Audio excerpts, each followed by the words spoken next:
Greetings, citizens of the internet, or whatever the hell this is.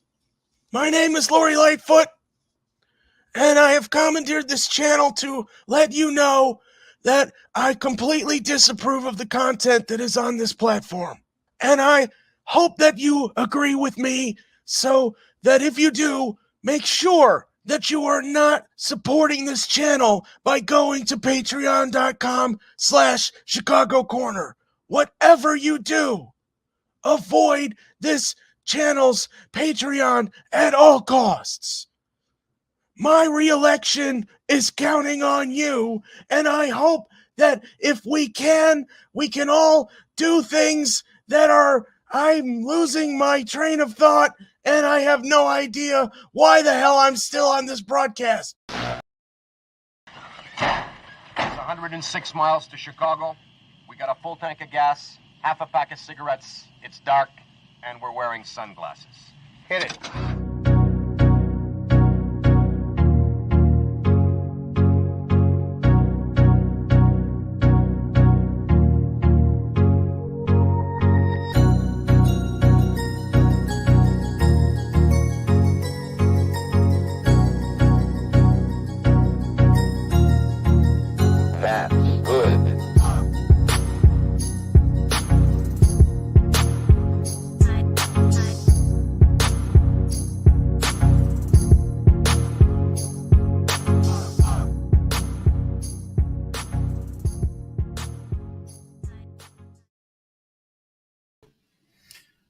Good evening, citizens of Chicago and friends.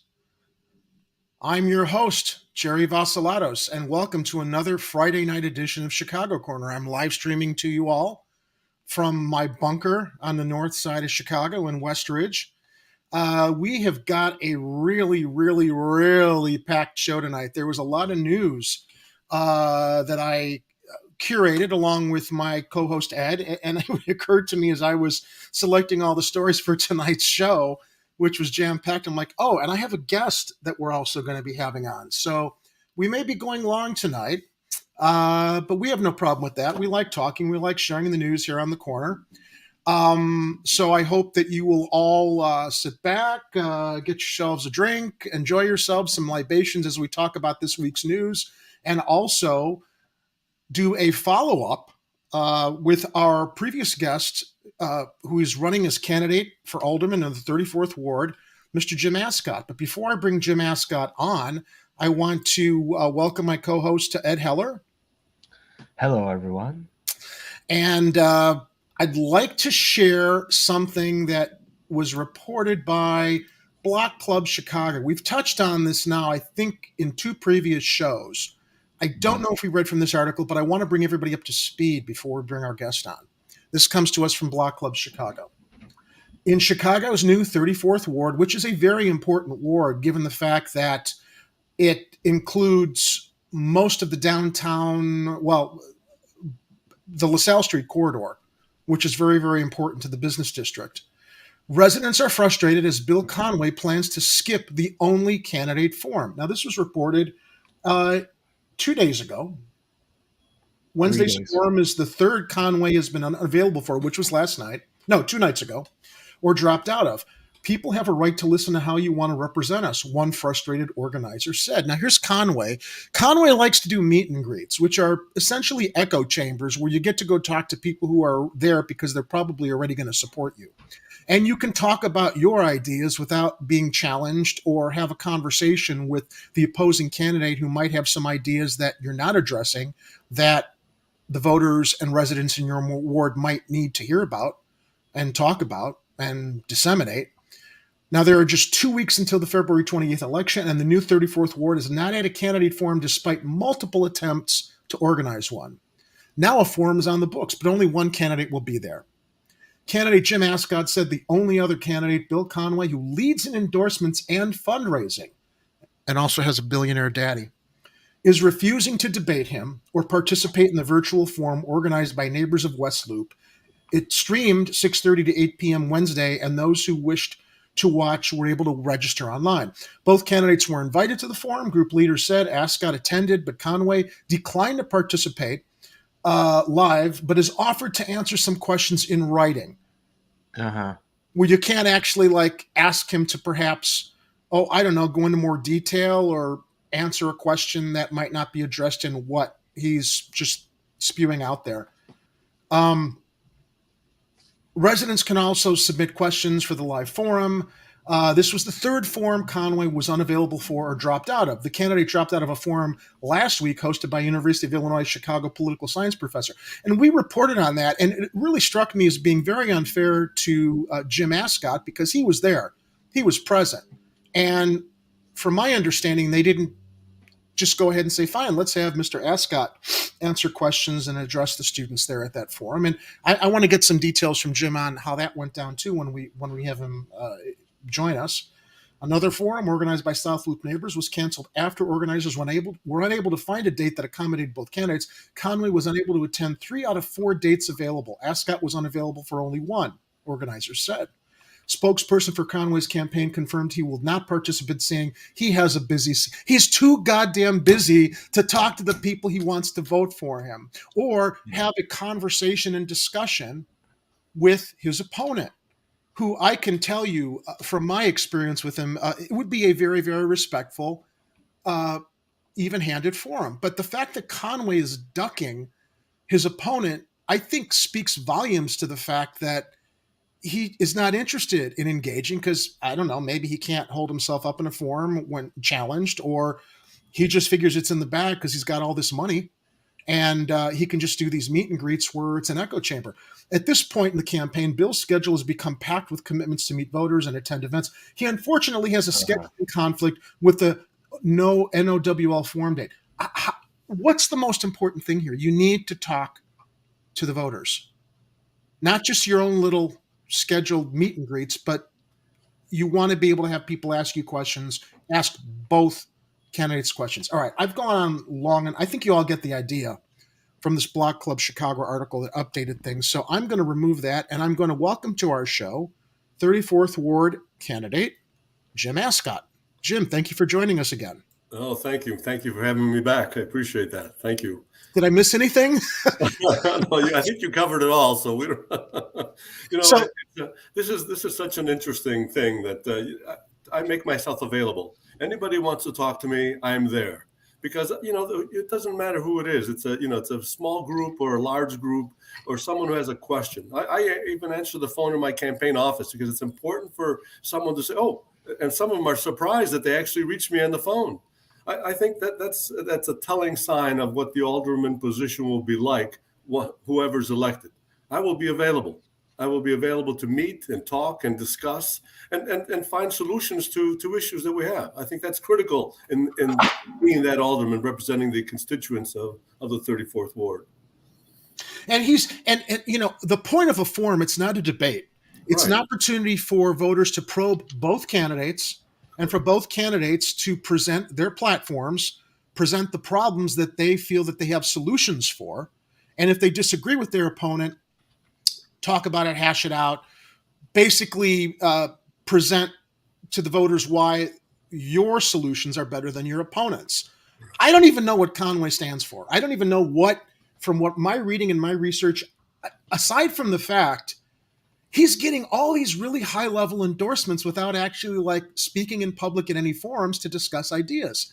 And my suspicion is billionaire bucks from daddy mean you have a lot of connections with high-powered individuals, and that's why he's getting all these endorsements without speaking in public in a forum which exchanges ideas. Now, that's just my speculation. I don't know that for sure, but it blew me away. Tammy Duckworth is endorsing him.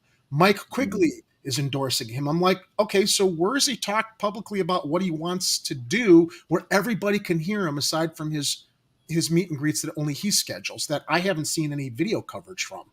The reason I wanted to have Jim back on was I wanted Jim to come on here and share with us the most pressing problems you see in the 34th Ward that you feel that you've got solutions for. And I don't know if you know what any of Conway's ideas are, but share with the viewers. This is a public service. That is a public service to the residents of the 34th Ward. to hear what the problems are and your solutions to them, absent, you know, anything that Conway has presented that we don't even know how he would address some of those pressing issues there. So I want to give the floor to you, Jim. What do you feel is the most critical issue facing the 34th Ward now that it's been remapped and it includes so much of a very vital and critical business corridor downtown?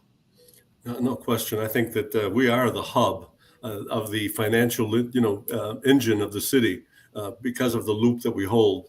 And I think that that's something that we'll deal with a little bit later in the conversation regarding some solutions for that. But just a little bit of update before we get into that. I wanted just to let you know, as far as my campaign, since the last time I was there with you, it's been absolutely wonderful that people have reached out to me and have done interviews. I've been on Channel 9 in an interview. I've been in the Sun-Times and the Tribune. The Block Club has really been doing some in-deep studies. I really appreciated them that they were reaching out. And other major things have not been happening. Crane has not reached out, even though that they're such a major political, force at sometimes, and they should be able to at least, bring it out. But that was okay. Last night, I picked a date that was the coldest day with snow and everything else to hold a fundraiser. I don't know if that was intended, but nevertheless, we were at Athena Restaurant in Greektown. And we're familiar with that experience, actually. Oh, yeah, right. Picking up a good day, huh? We did our toy and food drive the night before Christmas Eve, and it was the coldest night of last year. Right. The weather. Oh, let me also say, all these endorsements he's getting, they don't impress me, because the fact that he hasn't spoken publicly in a forum to discuss and exchange ideas tells me that those endorsements are very hollow, because he's endorsed by the status quo candidates who have all the experience while everything stays the same. Right. None of the problems are solved. Yeah, and I think we need discussion and to find solutions in what we wanted to try to accomplish and the needs of the constituency. But definitely the outreach has been wonderful, as far as that, and giving me the opportunity, and as you have given me the stage to be able to speak and discuss some of these issues in a casual format. It doesn't have to be, a serious thing. Obviously, some things I don't know, I won't know, but at least we have that. Now, as far as some of the things that are most important to the constituency of the ward, over 70% have said that crime and safety is the major concern. And that's something that, we have to come to some solution. For me, as a former crisis intervention person, the first thing is to step into and put foot patrols on our streets. We need officers walking the beat, introducing themselves to the community they serve, to the businesses they occupy there. And I think that's going to be a critical, and I'm beginning to address the issue immediately. So I think that's important. And then develop the community policing that happens. We have a big budget for the CPD, and I don't think they're putting the right allocations to solve the crimes that are happening. Yes, go ahead. Might I add to that? We're covering this story later in the show, but apparently the CPD spends more money on public relations than, and has a staff larger than some of the newsrooms to basically help manage the PR. Right. Which is like, why don't you put that into the foot patrols that you're talking about? Why don't you, reallocate it towards what we talked about with like investing in the community and getting to the root causes of unfortunate, desperate people committing crimes. But please continue. I just thought it was an interesting side note, though. It's like all this money's going there, and it's like foot patrols. Yeah. How do we allocate to cover their reputations for the stuff that's not happening? It's unfortunate. Well, we need to look at the budget and reallocate it and place people in the right positions. We have the budget, I believe, this year coming up is $1.7 billion, I believe, and that's not all of it, from what I hear. There's other little places that money goes into that's not counted as part of the police budget. But we need to. I think the new commissioners that have been elected hopefully will become effective as an oversight to be able to, take a look at budgets and how we allocate and deploy forces to the areas where they're needed most. I mean, we have data on crime. Well, isn't that an indication of where you should be putting people? I mean, I think that's critical, and we should definitely do this. That would be very important to be able to start the process of growing back after the pandemic. Our downtown What neighborhoods does the new map of the 34th Ward encompass? Because I know it's a lot of different neighborhoods. Yes, and all have distinct characteristics. Well, we characteristics, cultures, different. I mean, I would imagine that some of those portions of those neighborhoods had more crime before, and now they're lumped together. So you've basically got an amalgamation of right. And it's divided into two police districts. We have the 12th, which is predominantly the West Loop, and we have the 1st District, which is predominantly the Loop, and part of a little bit portion of west of the river. But nevertheless, we haven't been able to really work within those two police districts to see how they're allocated, their deployment, and they really can't tell us when we sit down and talk. They say, well, that comes from downtown, and that's the end of it. So, and we have no relationship to be able to go downtown and talk to the supervisor. Otherwise, as the alderman, different story. Then I can act, have that responsibility and authority to be able to ask the question to the right people. So the loop is the first part of the neighborhood. Then we have the West Loop right after the expressway, which includes all the way up to goes to Ashland Avenue along Washington, along Madison, Adams, Jackson. So it goes all the way there. And then we have going south from Washington Street, south all the way to Roosevelt Road, crossing that into University of Illinois, Little Italy, all those portions of it. And a little bit of the South Loop from, I would say, from all the way to Roosevelt Road and one block after that. It's a weird combination of a block that's set off on its own little island.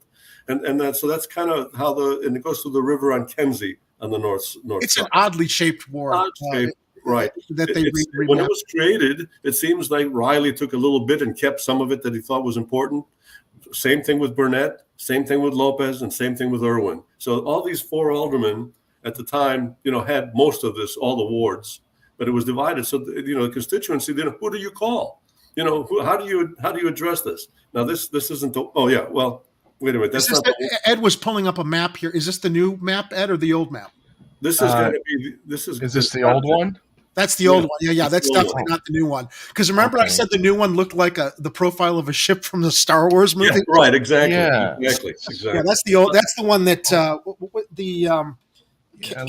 Carrie Austin was the older woman. Yes, Carrie Austin was on the south side. So we'll get the correct map up in a moment. Right. But it's difficult to, how do you put all that together? As myself going out to speak in engagements in most of the condominium buildings, the concern is safety for all, but then they have their individual things. How do we, in the Loop, for instance, how do we do more services? We have the colleges, we have all this residential that's there. So it's a big residential population besides the business district. And they're saying, well, we don't have enough services, and we worry about crime as well. Late walking, to our homes. They need a grocery store. We have LaSalle Street that is in need of revamping with new retail that should be happening. Same thing with State Street. Those are important aspects that we need to gear up and find solutions for. And for me, as a realtor, have the relationships of the brokerage community that I can gather together and say, this is our product. How do we bring people to it? What do you recommend? And then have the city support it. Conway's a lawyer. He doesn't have a background in real estate, does he? No, just I didn't think so. Yeah, that's what I remember reading. And he's a prosecutor and solar business. So, but anyway, that's I think with my skills as a former crisis therapist and real estate person, I can deal with this. This makes a lot of sense. Right. You have the skill set that's especially with that portion of the financial core being drawn into this new ward. So the Loop has those kind of needs, and also safety again always there. They have the Grand Park as their background, or not? Well, they're and the lake as their park, which is great. They have great green space. In the West Loop, we have one park basically, with the Whitney Young area that's at the Police Academy and Skinner Park. But we have when that Bartolome is the park that we have on Monroe and Sangamon, and that in the summer that place is just filled with people and dogs and kids, and we need to expand that. We need to be able to acquire more green space. It's needed very much in that portion of the loop, of the West Loop, as well as bike lanes. We need to create bike lanes that not only have paint job on them to protect you, but that paint job's not infrastructure. We need to have barriers to protect the bikers and create bike lanes that would be efficient and safe for our new population. We have divvy bikes everywhere. That means people are using them. And so we need to be able to create that safety that's required. I just went to the City of Chicago ward maps, and wouldn't you know it, they haven't updated the ward map. It's the same map that Ed had found, assuming it was the new ward map. The City of Chicago has not updated the map for the 34th ward on the official Chicago.gov website. I had it a couple weeks ago. I have to dig that up. When we were last time on. If worst comes to worst, you can go to my website, and I have a map on there. So we'll go there and we'll find it. We'll pull it up. But anyway, so these are the kind of things that I think are important to the ward, to be able to create a quality of life in these situations.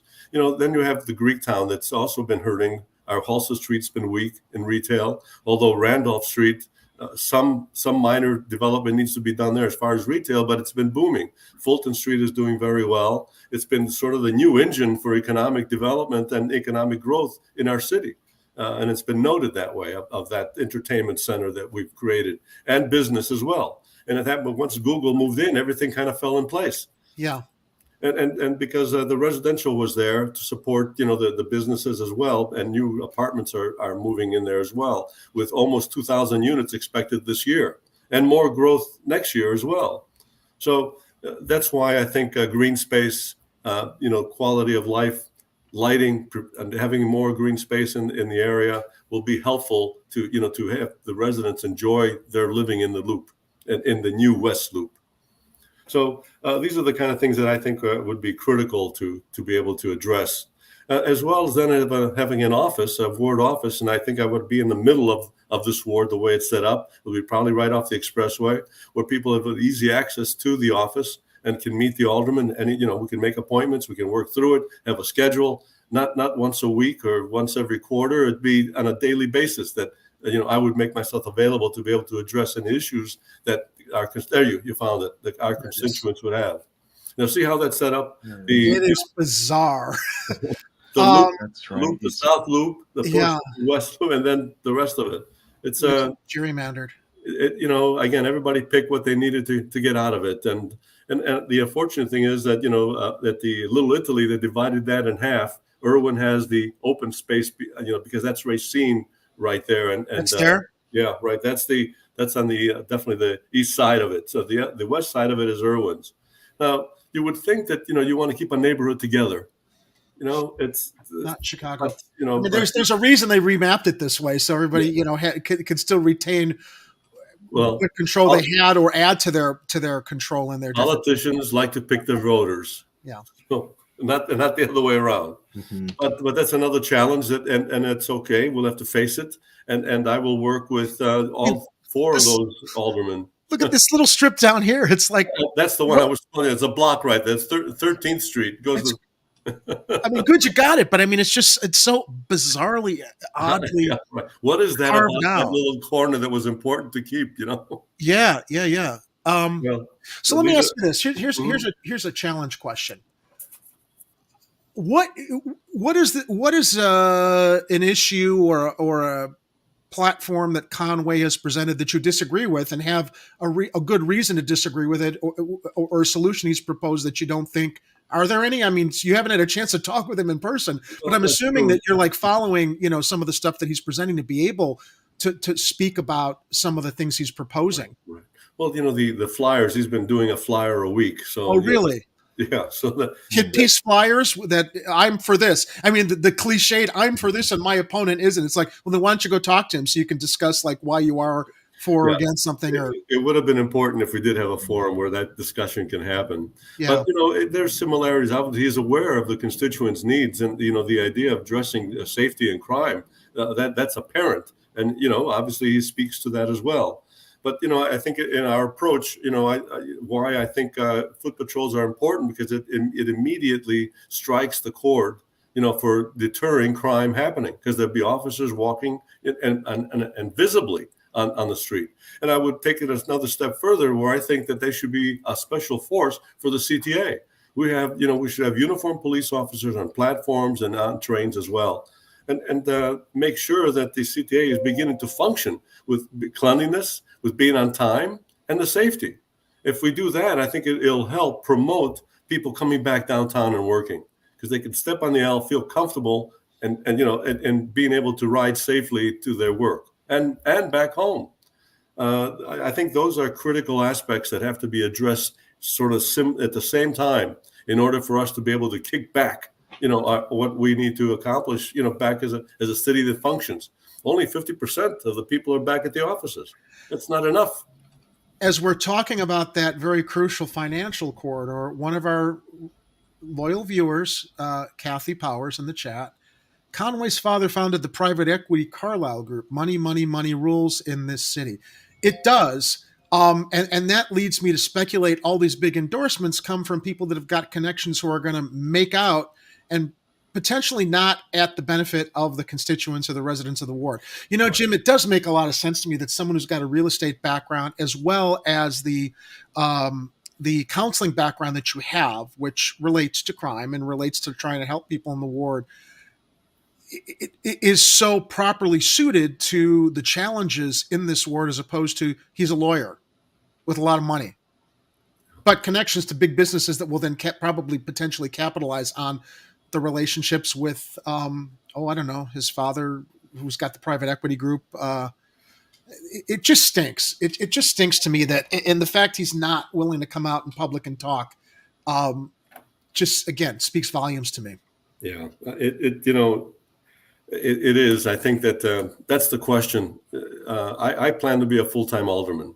I don't know if he will be. He does. Well, he does. He doesn't have the time to come to forums to talk to everybody. Right. So how available is he going to be in his office if he were to win? Right. He's demonstrating now is his work ethic, or his ethic as far as like listening to people and coming out and engaging with people. Right. Aside from his private events. Well, I think that's an important, and that's what forums would be helpful to evaluate from people being able to ask those questions, and to each candidate. I think that's important. For me, I'm dedicated to this. My son will run the company, and I will be the alderman for the 34th ward full time, and that's it. I think that's what's required. In trying to accomplish not only the word service, the word services, but also to be able to be policy making in City Hall. I mean, there's a lot of issues that we cover, and you should be engaged in all those issues. Read the reports, and then be able to make good judgments. We have taxes that are property taxes that have gone out of the site, and which is causing in areas in certain neighborhoods, people have been living in their homes for 30 years, and all of a sudden they get a tax bill that's 3 times what they were used to, or even more, and getting taxed out of their homes. Oh, exactly, and it's causing gentrification. We worry about that, and the assessor is doing it all on his own.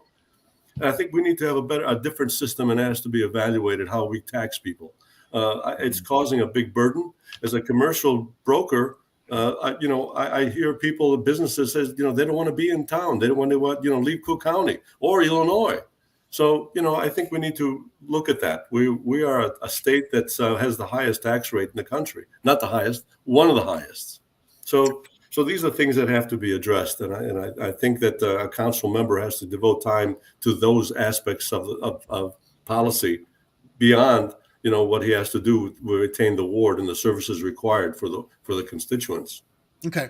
Let's say we've got crime under control. You've got cops on the street, foot patrols.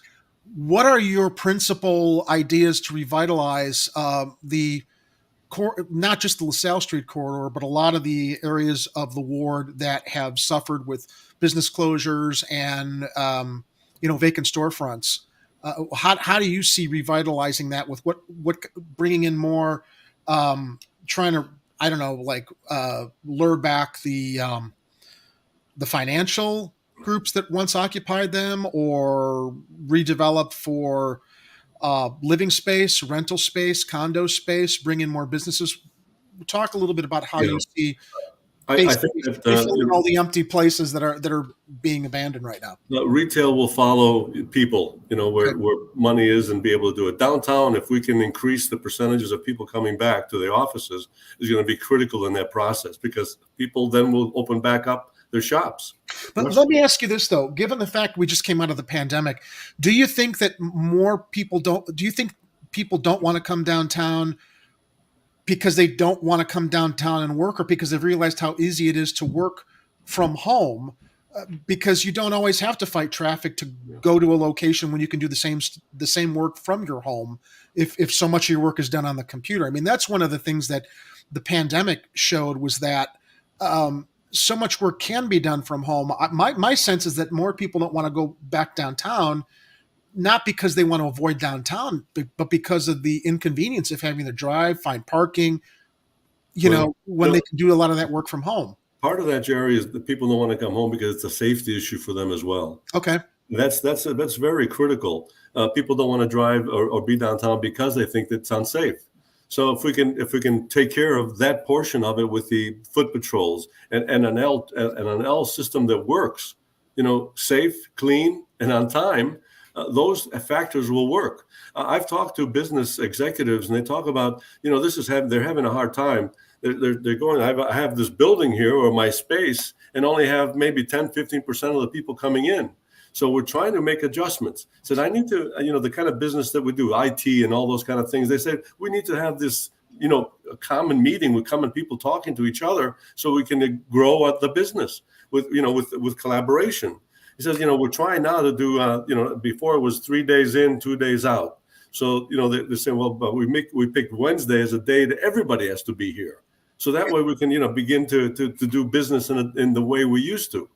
And I think that that's going to slowly change once we accomplish some of the issues, of safety and easy transportation. And then I think retail will show up. But let me ask you this. It's been my understanding that a lot of businesses have left the downtown corridor. So luring people back to work where, since so many businesses have left, and I don't know if they're coming back. Right. Well, we have definitely seen growth in different types of businesses coming back. Okay. There's leases that were just signed at the old Marshall Field building, a new IT with 200 jobs. So people are using the facilities there. That some of those buildings now have better rental rates. They're encouraging and looking at deals that can bring people back. Downtown is a thriving area. We have so many things going for us over there, restaurants and theaters and easy access to transportation. But we have to at least make it safe. That's the first thing, where people feel like I can come back downtown. Now, some mayoral candidate was saying that, well, we should charge some people from the suburbs coming in a head tax or a fee coming into downtown. Please. That's going to keep people out. That's going to keep people out. Why would you want to pay a tax? Why would you have to pay a tax to go into Wilmette or Evanston or something? Oh, it's just, God. That's just silly. It's nonsensical problems. It's not solving the problem. We need to look at growth, what promotes growth, not what suppresses growth. So that's an important part. If you're in the council and this thing comes up, somebody needs to speak up, and say, what are we doing? So that's why it's so important. And I think the new look to do some of the distressed properties on LaSalle Street to be turned into residential. The distressed properties is what I've read a lot about. Right. That's another plus that could happen. And I think that the city is stepping up with some TIF money and some other maybe tax caps, property tax caps, because it will be expensive to try to convert these buildings. Not all of them will be able to be successfully converted because of the floor plates. But predominantly, if you can, it would be a nice plus to have people that can live in the city. And especially if Google in the next couple of years operates in the Thompson Center, it'll be a workforce that wants to live close by to work. And vibrancy will happen immediately. And if you do revitalize that LaSalle Street corridor, a lot of businesses have left with housing close to the new tech hub with Google and stuff, it does make sense. People will want to be closer and live there rather than rail in or drive in. And we have a big population in that loop. With all the schools that were there, we were talking about thousands of people, graduate schools and colleges that operate there and live in that area. So we have a ready population to be able to benefit from it, and obviously business will come back. The office businesses and all the things that they're supplied. Clothing store will be back because you want to buy a suit. You want to, these are the things that, cause the retail to move forward on it, and people can pay their rents.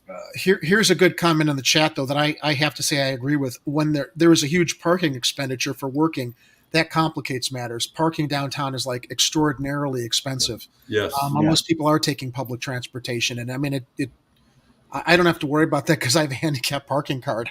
But no, there was a time when you couldn't find there was a time where you drive in. Look, people who don't have that advantage are dealing with parking lot. If you can't find parking on the street, even with your handicap card, $25-$30 for like 4 hours.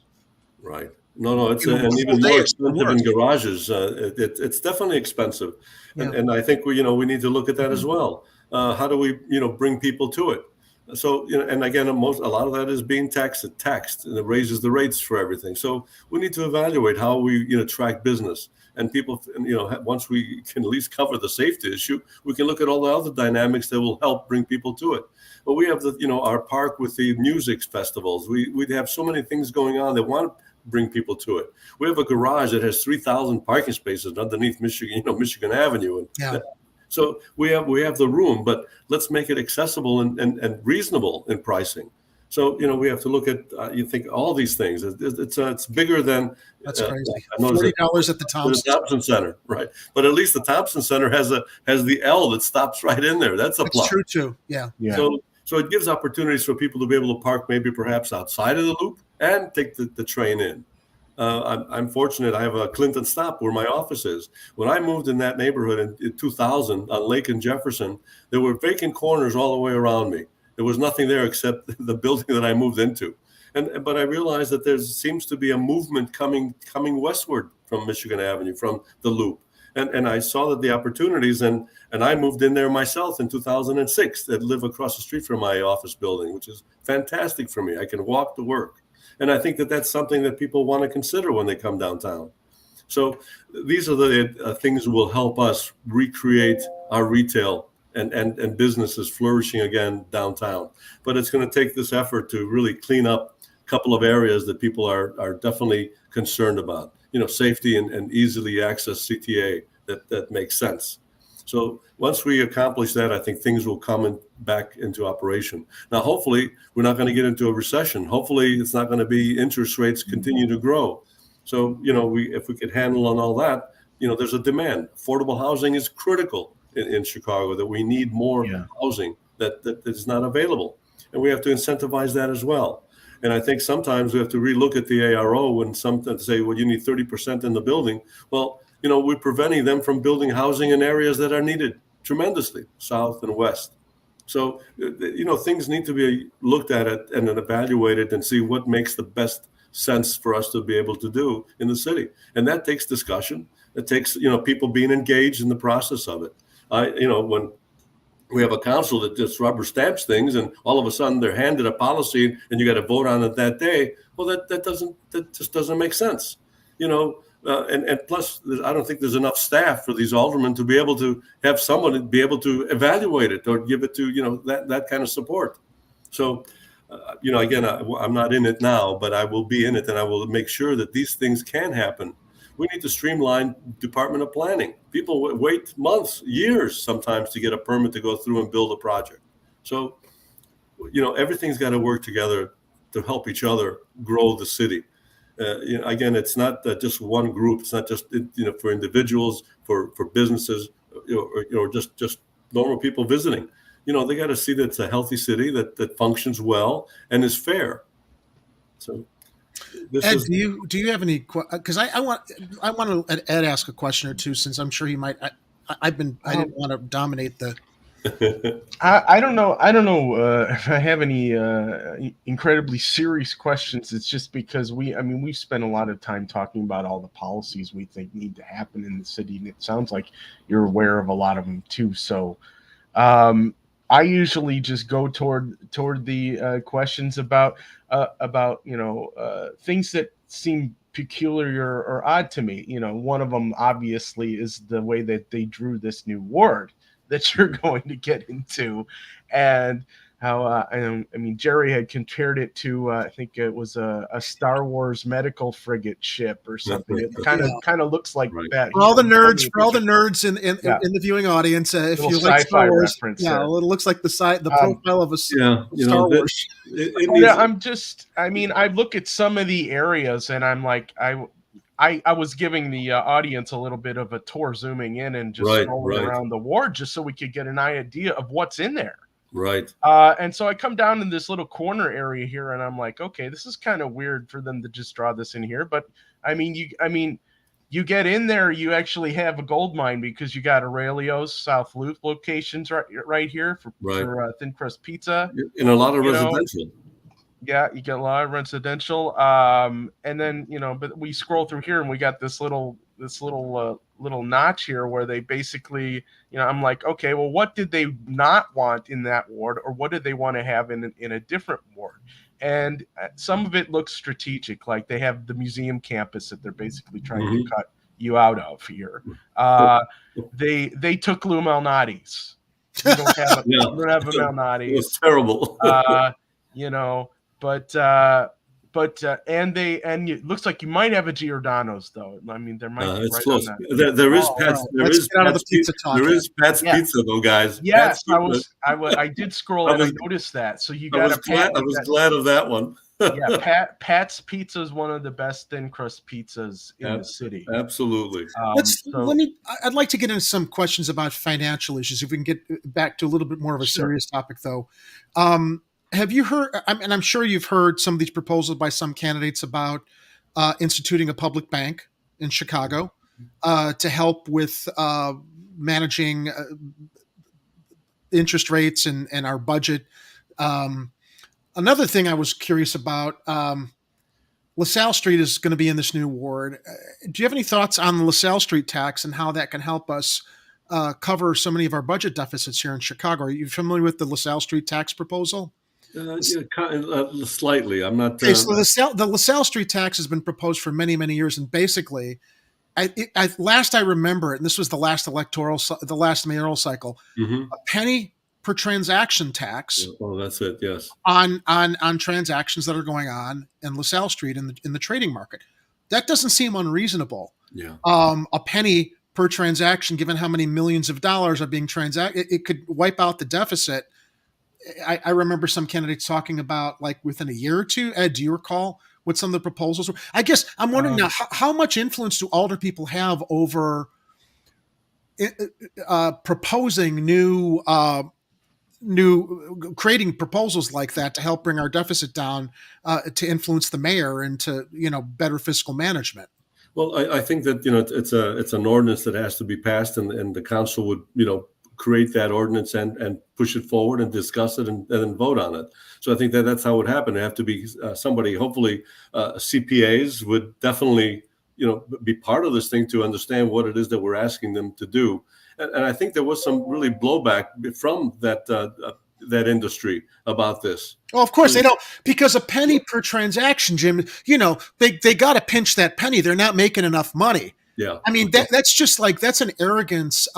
I'm sorry, I don't want to get into the whole class warfare thing, but that's an arrogance from the people who benefit the most, who don't want to give back. And that is such a nominal request to help balance the budget with the city and improve life for everybody, and potentially reducing some of the crime. If you've got that penny per transaction tax that can go into that reallocation of resources, right, to get to the root causes of crime and prevent them, whether it's reopening mental health clinics, having funding for that penny per transaction tax could go a long way in fixing things that are associated with the root causes of crime.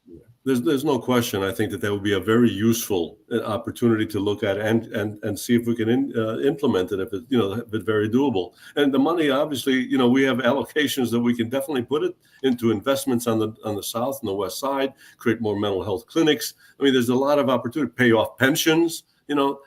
Let's get to us where we're not in a deficit situation at all times. And I think that would in itself would create more growth, because everybody contributes then. Yeah. And I think we don't have to rely on so much on real estate taxes. The state, Governor Pritzker gave him a lot of money for education. I don't know if he gave us enough to change the formula for state funding our schools. Right now, we have so many taxes on it because we're not getting the funding necessary.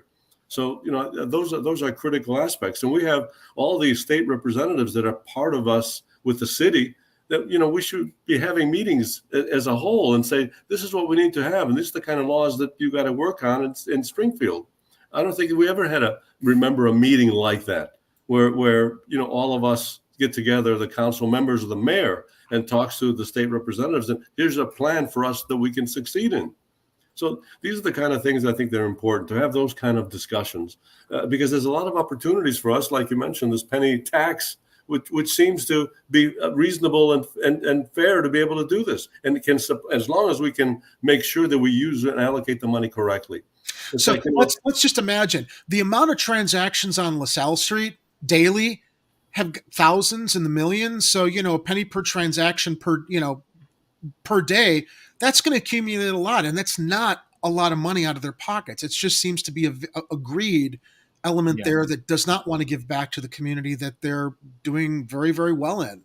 Well, I think that's, it's showing here it is. Here it is on paper. This is what it will accomplish. This is how it's going to benefit you as well. Yeah, exactly. You have a thriving economy, if you can use that penny per transaction tax to, help reduce crime, but by not just throwing it at the police, although you want to add foot patrols, fine, budget for that. Well, imagine, also reinvest in the communities and around the entire city. There you go.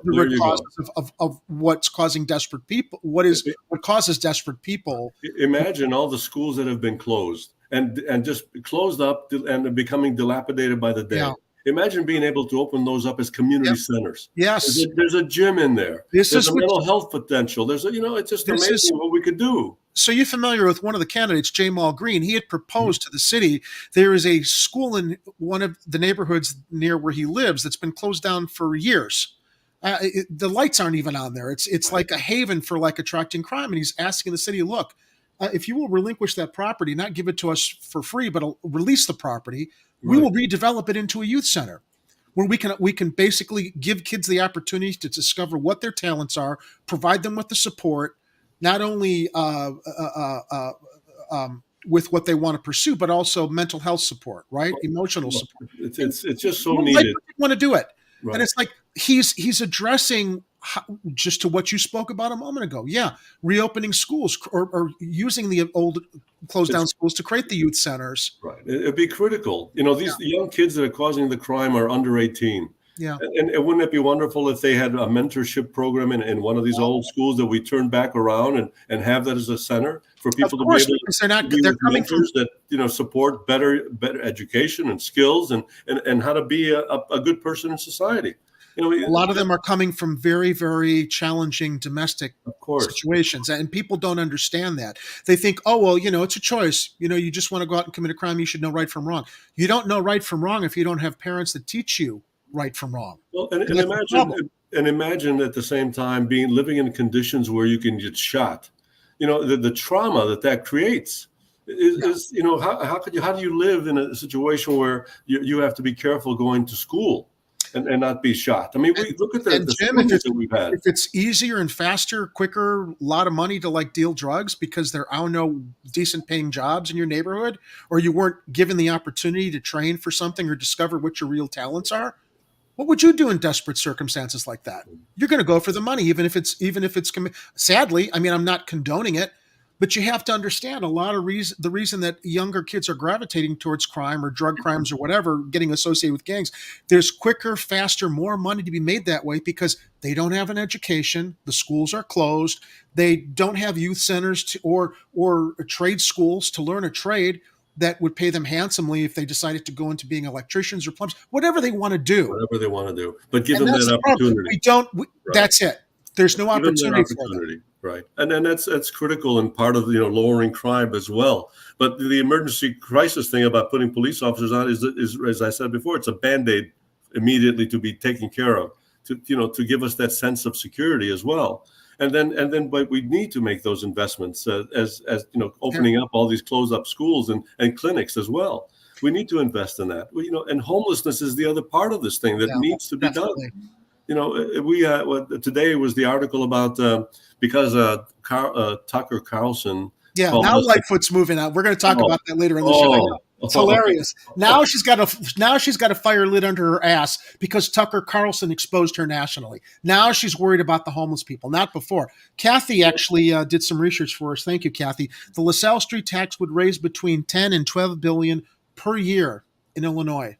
That 1 to 2 cent tax per transaction, daily transaction. Imagine how we could solve the homeless crisis instantly. Put people into homes immediately. And we have vacant hotels that could be converted into people's homes. We could buy closed up six flats and rehab them, put people to work doing that, and then place people in homes.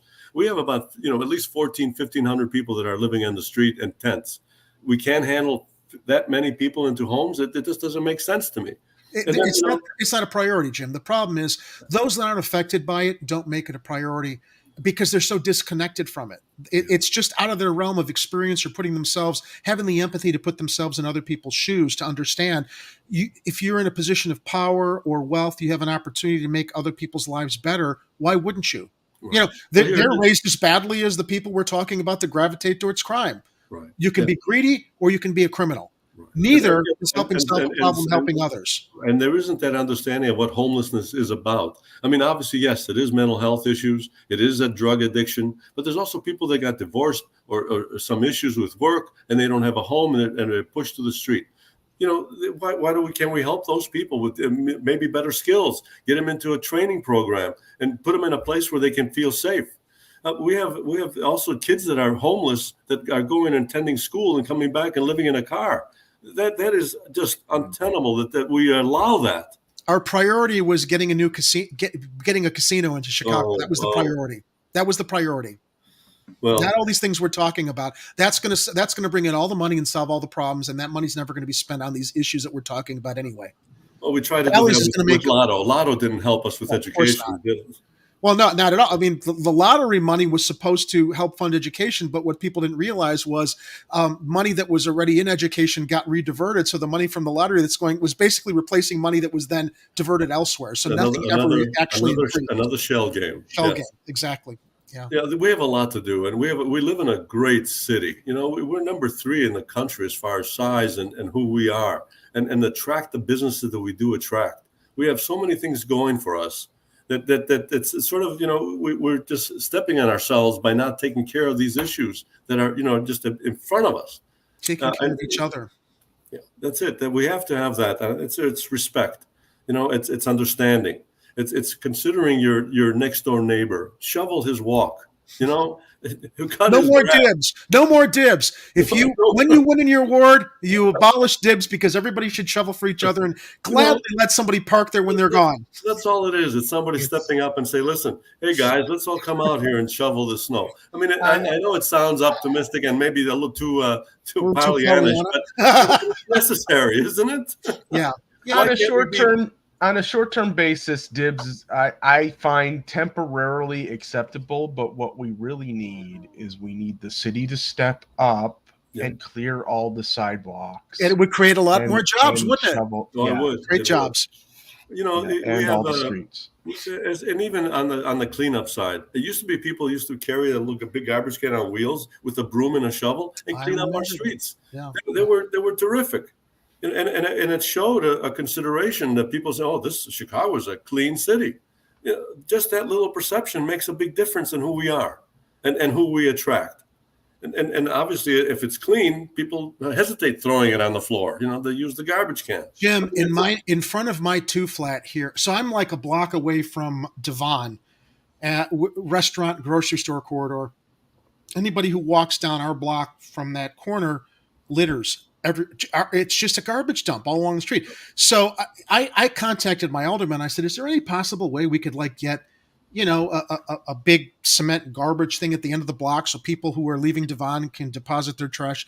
No, there's no budget for that. So I went and bought a garbage can, filled it with cement so nobody could steal it. It's in front of my house, and it's got a sign on it. Why litter? Get rid of your garbage here. Very polite. And there are people in the neighborhood who use that garbage can. And you made a difference. a little bit. I mean, Well, there's still some garbage on the Parkway, but the point is, it's like, if you make an effort, whether you're like shoveling the sidewalk for the person on the left or right of you if they can't get to it, or putting a garbage can there to basically retrain people or try to guide them to, look, here's somewhere you can deposit it without littering the street and making the place look like a garbage dump. Well, I tell you, the little things are important. There's no question about it. When I was walking around in the ward, especially by the park where we have a dog area, and then across on the sidewalk, there's garbage cans that people can dump their dog's poop. Yeah. And it just amazed me that they were so full and overrun. They were just overrunning with this stuff. And you would think that this, and it's not just a one-day thing. That we would have the city be able to come by in a garbage truck and pick it up and clean it, just because it makes a difference, that we care. And I think that's what people are concerned about. That the taxes are ridiculous, and we're not getting the services for it, and we're being taxed in every way besides property tax. There's fees for everything. The cameras, they get you here, they get you there. It becomes like, well, nobody cares about us. And where's the money? The money's not going to where it needs to go. We don't know where it's going. Well, I mean, we don't know, and obviously it's not going where it's escaping with it. But that's the problem. We don't know where it's going. It's going somewhere, but it's not going where it should go to help solve all these problems. There's in the homelessness thing issue, the new budget has a $200 million that's to be allocated toward homelessness. The year before was $150 million. Well, how was that spent? All that money, and we still have 1,500 people living on the street. Hello. Can somebody think about this for a second? And I think that's the money either builds up administration, it brings more people to the job to administer homelessness, but it's not doing the place where we need to be. We're giving a home to somebody who's living on the street. One of our loyal viewers, Dominic Palella, and by the way, I want to thank our Patreon supporters, Dominic Palella, Dr. Howard Ehrman, Kathy Powers, and Shane Coughlin. Dominic tipped us $2 on Rockfin, and he has a question for you. It might be kind of a tough one, but okay, I'm ready. Here you go. All right, buckle up. Mayor is largely responsible for how legislation is presented, whether it is voted on or rejected by her or her committee members. Which of the mayoral candidates would Jim prefer to work with if elected? Oh, definitely you throw me a curveball there. Well, now he gave you an out. Candidates, not just one. So if there are two or three that you're like, yeah, preferable, at least you've got a little bit of a wiggle room there. Wiggle room, right. Thanks, Dominic.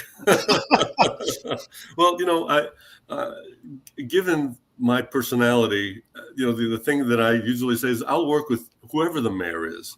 And we've seen the polls, we see who's been leading in the polls. It seems that there's three candidates that seem to be on the head, neck to neck, so it's like a racehorse race here. And they all suck. Personally, I just think, Lightfoot, Garcia, Vallis, status quo candidates who have all this experience, but nothing's changed for the better. I mean, but the media is bottom three. Can they make a difference while they were in office? The media is telling us they're the only three viable candidates. It's like, why? There are other candidates who don't have the stink of corruption on them, with fresh ideas, whether it's Brandon Johnson, whether it's Jamal Green, whether it's Cam Buckner. Okay. Why can't we embrace an outsider who hasn't been in service and shown what they're about for so long, and they haven't solved problems or made things better? In many cases, their records show why nothing's going to change.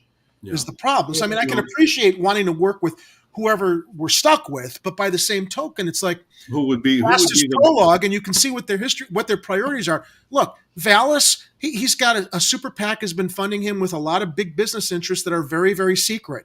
What does that say? He came to town. He carpet bagged into town, renting an apartment in Bridgeport last March. It's not even a year yet, only so he could run for mayor, while he's left his wife in Palos Hills to care for, his infirmed in-law. It's just, he did it so he could put himself in a position of power. Garcia, he ran for Congress.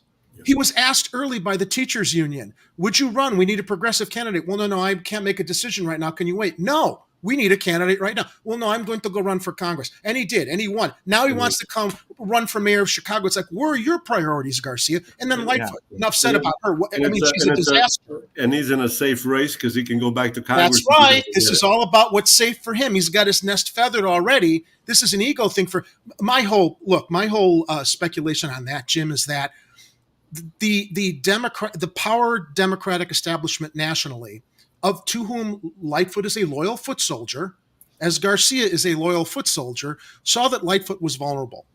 So they, said to Garcia, hey, look, why not run there? You'll either spoil the vote so that Lightfoot maintains her power, since she's a loyal Democratic foot soldier, or you're our hedge. If she loses, at least we'll still have control over Cook County, Chicago, and the state of Illinois, with all the Democratic tentacles all over everything. I'm talking about like the machine. They say there's no machine left, right? But I'm talking about like the national Democratic establishment. They'll still have their hands all over things. Let's not label all Democrats in this category, please. Well, okay, Jim, I'm not labeling all Democrats that way. I am discussing with both parties, honestly. I vote for the candidate who reflects my values, and I don't care what letter they've got behind their names. Now, I know that not all Democrats are bad, okay? I know that not all Republicans are bad. But right now, the two parties, as I see them, are just like, it's like the Harlem Globetrotters and the Washington Generals. And right? It's all kabuki theater, and they're all doing what they're doing. Nothing's changing at the suffering of everybody else that doesn't have the power or is inside the big club that controls things. And we need campaign reform as well. Absolutely. It can't be about buying the election as my opponent is doing with me. Ranked choice voting. Ranked choice voting is another. That would be a big plus if we can do that. So that way, at least people can have their choices and go through it. I think that's critical as well. But thank you, Kathy. Right. I know it's his interview, but we're passionate about what we want to do. We're passionate about serving the public, in any way. You guys do it by serving the public, by having this dialogue and working to, bring out as many things as possible for people to discuss, bring up points of view. And that's why, for me as well, I'm in that category. I want to speak up about this stuff. And it's not about, for me, some of the aldermen that are running or candidates that are running. I think if they have a spending program of more taxation, I'm not for that. I don't know who would do that, but nevertheless, that's not what I want to do. I think I want to evaluate the budget that we have. In 2019, when Rahm left office, it was $10.7 billion. Now the budget is $16.7 billion for 2023. $6 billion. Where did that go, and where is it going? And how are we going to be able to sustain that? That's where I think it's critical for me to be able to look at that and say, how are we deploying this money, and how are we going to sustain it? Once we stop getting the extra money from the COVID thing. So these are the critical aspects of it. And I want to, and I'm still undecided. I'm still looking at candidates and see who can deal with those issues. I think that we all come up with creative ideas, what's necessary, but let's look at the immediate needs that we can solve. Homelessness is an immediate need. Safety and crime is an immediate need. Affordable housing is an immediate need. Education. Oh my God. We have a list.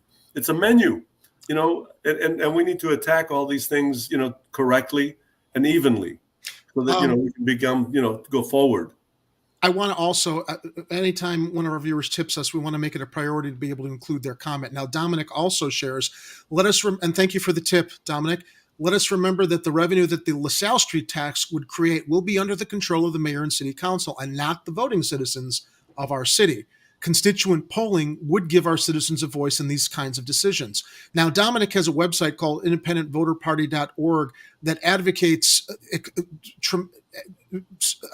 vehemently or aggressively for constituent polling. So I want to ask this on behalf of Dominic, because Dominic presents this to all candidates running for elected office. Constituent polling, how would you integrate that into your stewardship of the ward as alderman?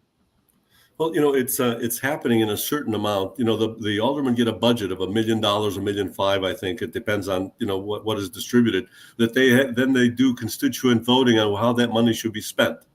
And there's no reason why that couldn't be done at a bigger scale for getting an opinion from everybody.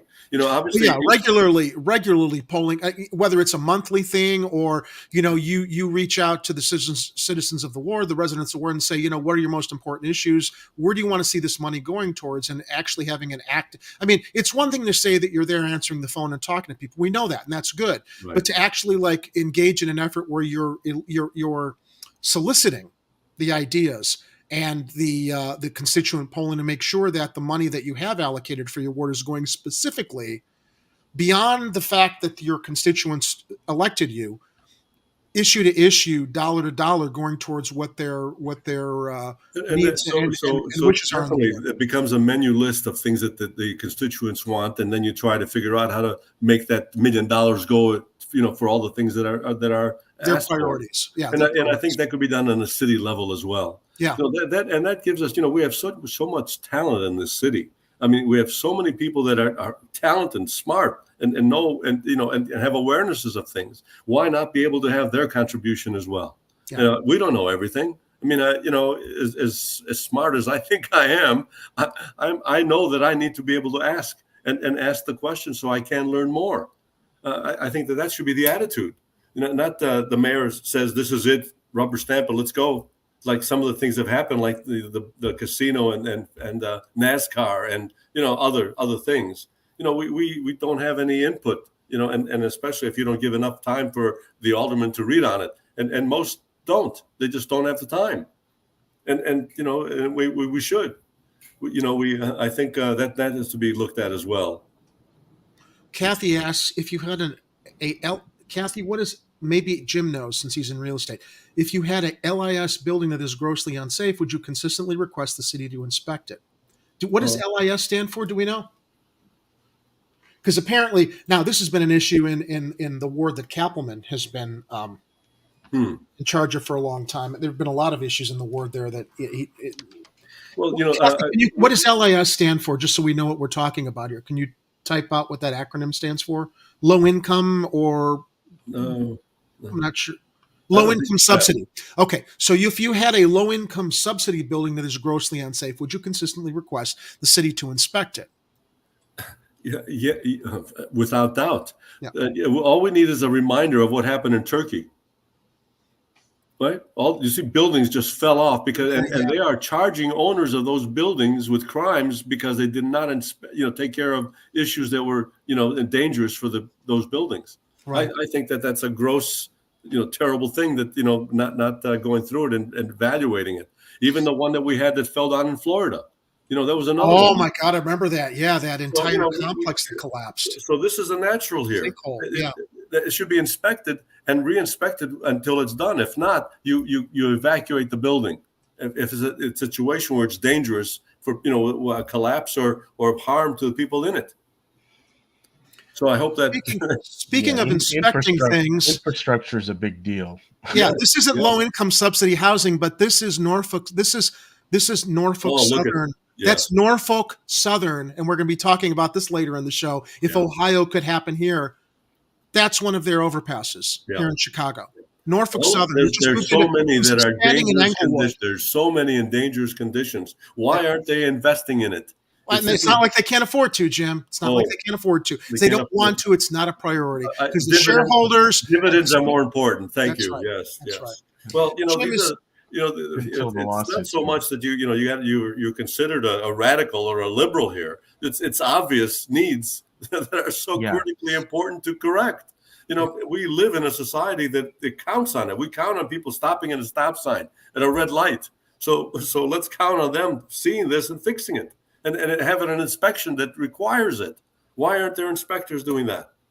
I mean, I'm just asking rhetorically. Well, no, you answered the question with the low-income subsidy housing because I know that in Kappelman's ward, that's been a big problem for a long. But we also know that Kappelman in his ward was gentrifying the ward by letting those properties rot and basically forcing people out so that they could be redeveloped for luxury high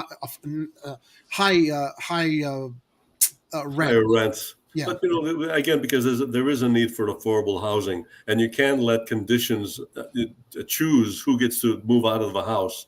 Yes, this apartment building is definitely in need of rehab. All right, let's make an opportunity, build something else that people can move to. That shouldn't be that difficult, right? They would think. I mean, there's dollars allocated for people making a move, and the city should step in as well. We got to take care of each other, and to be able to put somebody in a homeless situation is not correct and shouldn't happen. I mean, there are mitigating circumstances that have to be looked at as well. But I think it's important to really be human about this. Having a place to live is essential. You need to have that. It's part of what we should be doing. Giving up and having the American dream, from what I remember learning when I was growing up. Well, yes, and an American dream is definitely the way I've lived it. Moving here from Greece when I was 9 years old, and my mom and dad, worked in their restaurant and paid for education and our living. And wait, your parents owned a restaurant? Yes. What is new about that, right? Well, they bless their hearts. They were just wonderful parents that my sister and I really cherish. That we had such strong-willed parents that gave us what we needed, not excessively, just what we needed. But that's what it takes. And I think they had the opportunity coming to America, not speaking English themselves, to be able to recreate a good living and having kids that are educated. And what people need to remember too is, sadly, not everybody has had the benefit of the good families that we have. You have to have empathy and realize that a lot of youth, unfortunately, don't have. A lot do, even in some of the tougher neighborhoods, but a lot don't, and that is another root cause of what we need to address. That's where the investment in the infrastructure of people is so critical. Yeah. So yes, they don't have it at their home, it's not available to them, but we do it in a different way. We have those centers that are open that they can have a mentor that fills that role. Good comment in the chat. The new American dream is a sustainable society. Yeah, sustainable. Yeah. There's no question. We need to do more, and we need at least in this ward, an alderman that cares and is willing to step up and protect every individual that's in the ward, either through a conversation or some level of help that can put them back on and in their right footing. Or just an intellectual discussion of what things should be in the city. Those are the kind of things that are important. And I would have those kind of meetings. It doesn't have to be a bitch session. It could be something that grows all of us and have a good listening conversation with people that respect each other. That represents constituent polling, constituent feedback. Yes. Jim, we have a lot of stuff we do want to cover in the news. Is there anything specific that I could keep you here forever, but thank you. I want to be able to give you your closing thoughts on anything you want to share that we haven't covered with our audience and all of the residents of the 34th Ward. Well, thank you. I appreciate it, having the forum to be able to do that. And I'm sorry that we couldn't share this with my opponent. But it would have been interesting. But it would have been to go back and forth, and because I'm sure he's got his heart in the right place as well. But it's a disservice not to be out here talking about it with you. I agree. We don't know where the positions are. But for me, I intend to be a full-time alderman. I intend to dedicate myself to make sure the things that we talked about are questioned, are dealt with, and have an opening for everyone to be part of our great city.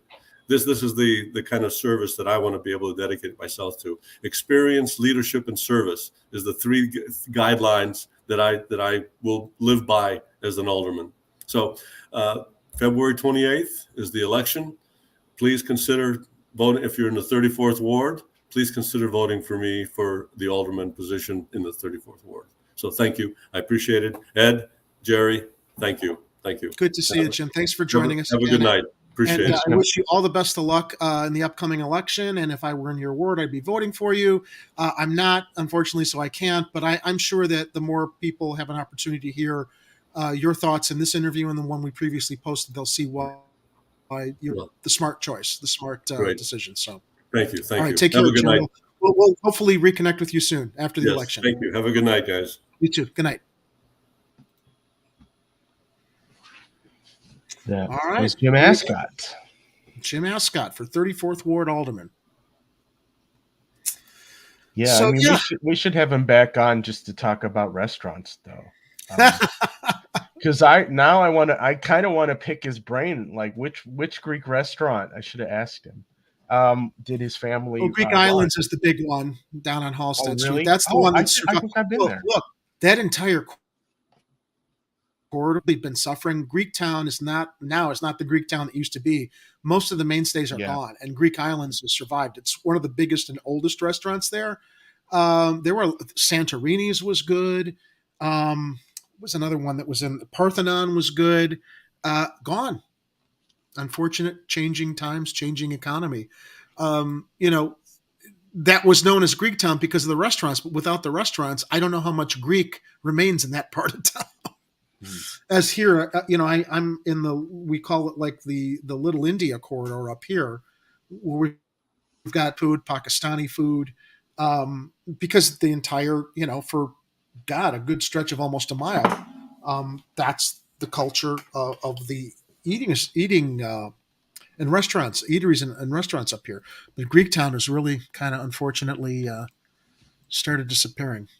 But I bring up food a lot, mostly because I like to talk about food, but and also because this city is interwoven with restaurant and food culture. We've invented a lot of things here. The Italian beef sandwich was invented in Chicago. The deep dish pizza, the Chicago style hot dogs. Some of the other I think Twinkies were invented here, if I remember correctly. What was invented here? What? Twinkies, I think, were invented here. Maurice. We had, I think Little Debbie's was originated here. So all those snack cakes that a lot of people enjoy. Swiss, what do they call them? Little Debbie, Swiss. The Swiss cake rolls, those are good.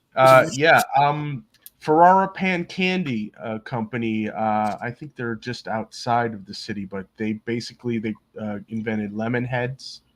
All right. So, there's the Blommer's Chocolate Company. Sometimes you guys can smell that if you're on a certain part of the expressway during the summer. You can smell the chocolate, and you're like, "What smells like brownies?" That's probably the chocolate factory. Yes. Industrial pollution. Anyway, the food talk. We've got a lot ahead of us. Yeah, there's plenty. I saw plenty of things to talk about in the show notes, and none of them were food. Yeah, well, we kind of touched upon this last show, that these political action committees, they like to keep their donors secret. Why would that be? Why, if you're supporting a candidate, why wouldn't you want to be transparent about who you are and why you're supporting them? Now, the Tribune reported on this February 9th, and it'll lead into a more current article. Donors to political committees supporting Paul Vallas are secret, but leadership has ties to current campaign. A recently launched East Coast political committee, East Coast, has spent more than $165,000 on TV and digital ads for. Are you doing the show or am I doing the show? I think you know the answer to that, Jerry. Jesus, the little you are very obstinate. You know that? All right. East Coast, more than $165,000 on TV and digital ads for Paul Vallas's mayoral bid. And while its supporters so far remain a mystery, its spending and leadership have ties to a top value. Like all so-called independent expenditure committees, the new Chicago Leadership Committee is not allowed under state law to coordinate with any candidate or campaign it supports, which in this case is Vallas's mayoral bid. But recently disclosed campaign finance reports show the Chicago Leadership Committee paid $165,000 to Mad River Communications, a Maryland-based firm registered under the name of Vallas campaign advisor Joe Trippi. He moved to Bridgeport. He supposedly lives in Chicago. Why isn't his PAC here in Chicago? Why isn't he taking money from local businesses to represent local businesses and do good here? What's on the East Coast that's not here that Paul Vallas can't raise money to support his campaign? Look, he's not the only one. Okay, we've got a Lightfoot who went out to San Francisco to raise money. She went up to a bunch of places. And I recall that we reported on that in the past. I know we reported on what Yeah. she went to San Francisco. She goes to all the different cities to look for campaign funds, and clearly she's on some kind of list of corporate donor tour or something that maybe the Dems gave to her. Because I mean, who's going to give her money here? Right. So this guy, campaign advisor Joe Trippi, a well-known national Democratic consultant, denied any coordination between the new political committee and the campaign for Vallis, a former CEO of Chicago Public Schools. In an interview with the Tribune, Trippi said there has been, quote, zero coordination between him and the Chicago Leadership Committee, and added that he, quote, took a leave of absence from Mad River when I joined the Vallis campaign, and that he has not communicated with anybody over there. Still, a review of one Chicago Leadership Committee ad shows it using the same messaging and work that Vallis's campaign has on the media page of its website, along with still images and video from the site. It also includes a suggested target audience of, quote, consistent municipal election voters across Chicago. The ad, first reported by Crane Chicago Business, declares Vallis a, quote, unquote, lifelong Democrat. I question that.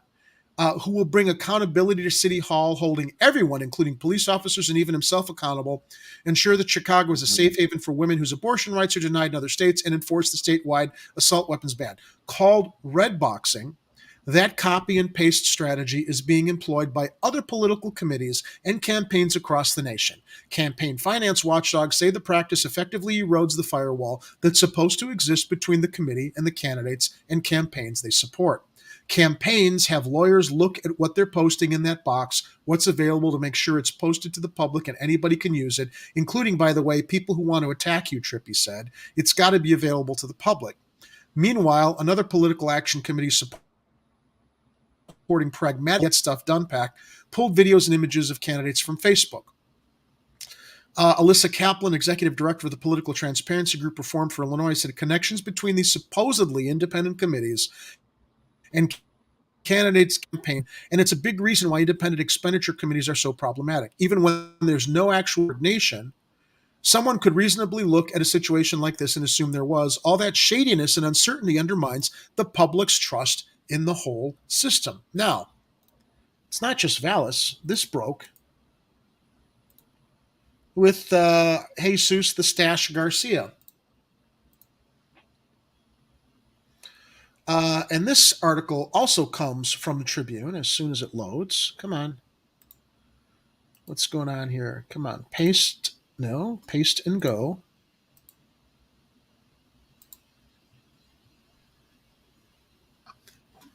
Sorry, guys. I'm trying to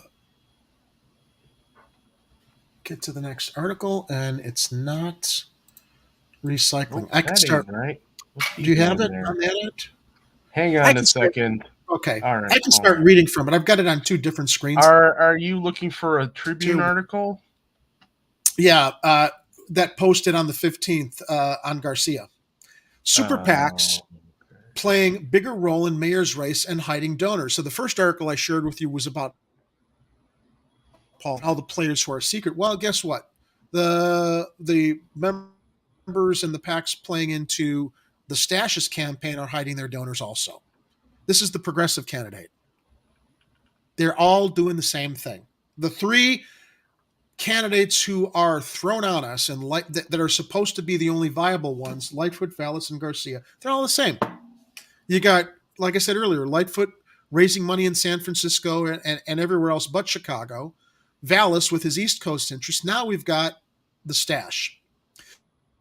Political committees supporting mayoral challengers U.S. Representative Jesus the Stash Garcia and former Chicago Public Schools CEO Paul Vallis are spending hundreds of thousands of dollars in the final weeks of the race for mayor, yet hiding where that money's coming from. I thought Garcia is a progressive Democrat. Why would you hide where the money's from if you had nothing to be ashamed of? The latest committee to join the fray. I want just 1 second, Jerry. Let me fix this graphic. There we go.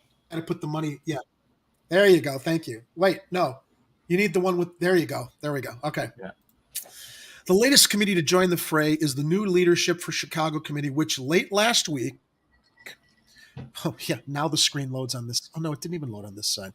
The new leadership for the committee, which late last week reported doling out nearly $200,000 so far on support of Garcia's run for mayor. So you've got these secret donors that doled out, I think it was, what did I say a moment ago, $175,000 for Vallis. I've got that screen up here. $165,000 for Vallis, and now we've got secret donors spending nearly $200,000 for digital media in support of Garcia's run for mayor, according to campaign finance records. The similarly named Chicago Leadership Committee has spent more than $165,000 on TV and digital ads for Vallis's mayoral bid. Both committees are receiving dark money, which is funding where the individual contributor is not disclosed and the source of the money is unknown or heavily obscured. Shouldn't the citizens of Chicago who are asked to come out and vote in this election know who's funding Vallis and Garcia to understand where their loyalties and priorities really lie? Oh, yeah, definitely. If they are, Jared. quote unquote, viable candidates. But, sometimes the mustache wants what it wants. The two committees have propped up in recent weeks as the race for mayor has tightened and as Vallis and Garcia, along with 6 other challengers, are trying to upend Lori Lightfoot's attempt for a second term. Is the beneficiary of a similar group, the 77 Committee, which has spent $131,405 opposing Cook County Commissioner Brandon Johnson, who is endorsed by the Chicago Teachers Union and businessman Willie Wilson. Unlike the other two committees, however, the 77 Committee discloses its campaign contributors. Still, most of the 77 Committee's contributions come from firms doing business with the city, circumvention of city rules designed to curb pay-to-play politics. By design, the quote-unquote Independent Expenditures Committee, or super PACs, are barred from coordinating with the candidates they support in any way. But all three appear to be pulling messaging and images straight to those candidates' websites, a growing practice known as red boxing, in which direct coordination becomes unnecessary. Digital ads on Facebook from new leadership was pulled from the Garcia campaign's media page and focus almost entirely on public safety. He will crack down on crime, invest in Chicago's police department, add more detectives, improve the crime lab, get illegal guns off our streets, and address public safety at its roots to prevent violence.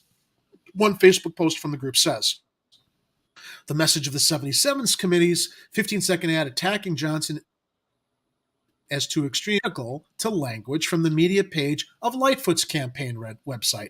Brandon Johnson wants to defund the police, Lightfoot's website says, and his tax plan would hit the middle class. Lightfoot's website suggests that message should be targeted towards black frequent municipal primary voters. Lightfoot's media website also previously stressed that frequent black voters in Chicago need to read about Wilson's Republican background, including his previous support for former President Donald Trump. Well, she's right there. Asked to address whether their apparent red boxing was ethical, the campaigns instead pointed fingers at each other or blamed the state of campaign finance reform. Wouldn't you want to lead instead of pointing fingers and say, yeah, you know what, you're right. We're going to take the ethical high road. Nah. Just blame the other party so you can continue doing the same old shit, different day. These practices apply equally to all of the Supreme Court's Citizens United ruling. A statement from Vallis's campaign said, Palos Paul would support small donor public funding for campaigns, and he will engage in those conversations, but under current political realities, it would be imprudent. Are we going to get a copyright strike for running someone's... Is that an ad that popped up on the page? Yeah, the Tribune's getting sneaky. Remember what happened that one time we ran pizza? We ended up our broadcast. We are not advertising anybody's pizza except for my own. So head to realdeepdish.com and learn how to make Chicago-style pizza at home. This has been an unsolicited advertisement from myself and nobody else, and please don't demonetize us. I just got your message in the chat that my video is I don't know if anybody else is noticing. I'm seeing lagging of Jerry on my end. If he's looking okay on your end, it might be me. No, it's possible. When I reopen my Chrome browser on one end here, suddenly I've got all these multiple tabs open that I thought were closed before. before we go any further, if I'm having some kind of a video issue here. Now, I was just going to mention that red boxing is nothing like hot boxing. Those are completely two different things.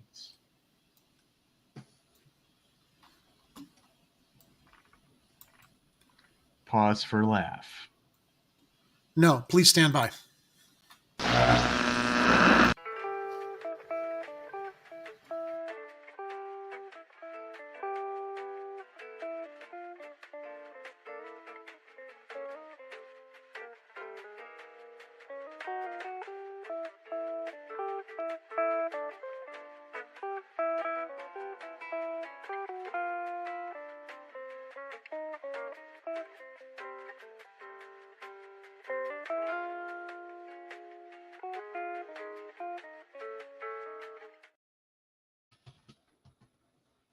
Lagging in case other people are seeing that problem.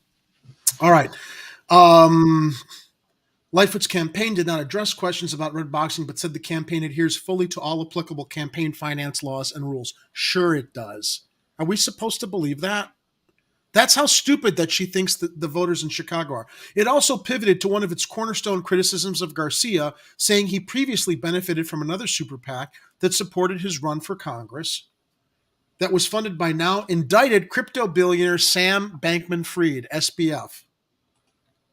And here's the stash, glad handing some of his supporters there.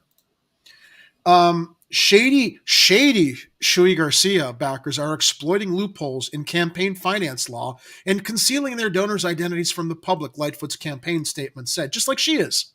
And Vallis, voters have a right to know who is spending hundreds of thousands of dollars to get him elected.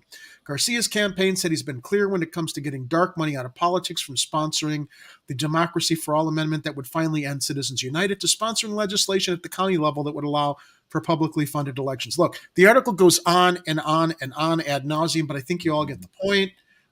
These super PACs that don't exist in Illinois represent interest.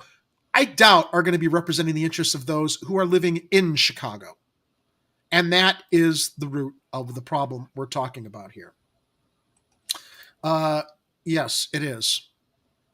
But it's a cover version, so we don't get a copyright strike. All right. So, by the way, we also owed Kathy a leprechaun for her $1 super chat. Here you go, Kathy. Thanks for the $1 super chat. From previous, I could not run that while we were interviewing Jim. It just seems like it would have been too disruptive. So we need to keep we need to use somewhat professional, incredible. At least for a minute. At least for a minute, right? Yeah. So we got one more Rockfin chat too. From Dominic? Yeah. What is Dominic? Dominic says, the members of Congress we elected and the Supreme Court have agreed to make laws for PACs to give unlimited amounts from secret money sources to political campaigns from anywhere in the country, as well as from any foreign government. This will not change if we continue to let politicians make all of our political decisions for us. To create change, most members of Congress must be replaced.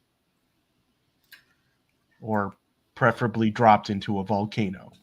Or we do have potholes to fill in Chicago, lots. And as I've said in the past, I think the best way to fill those potholes is with our incumbent political representatives.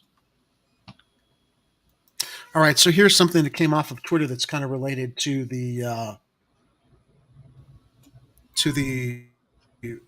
secret super PAC donors.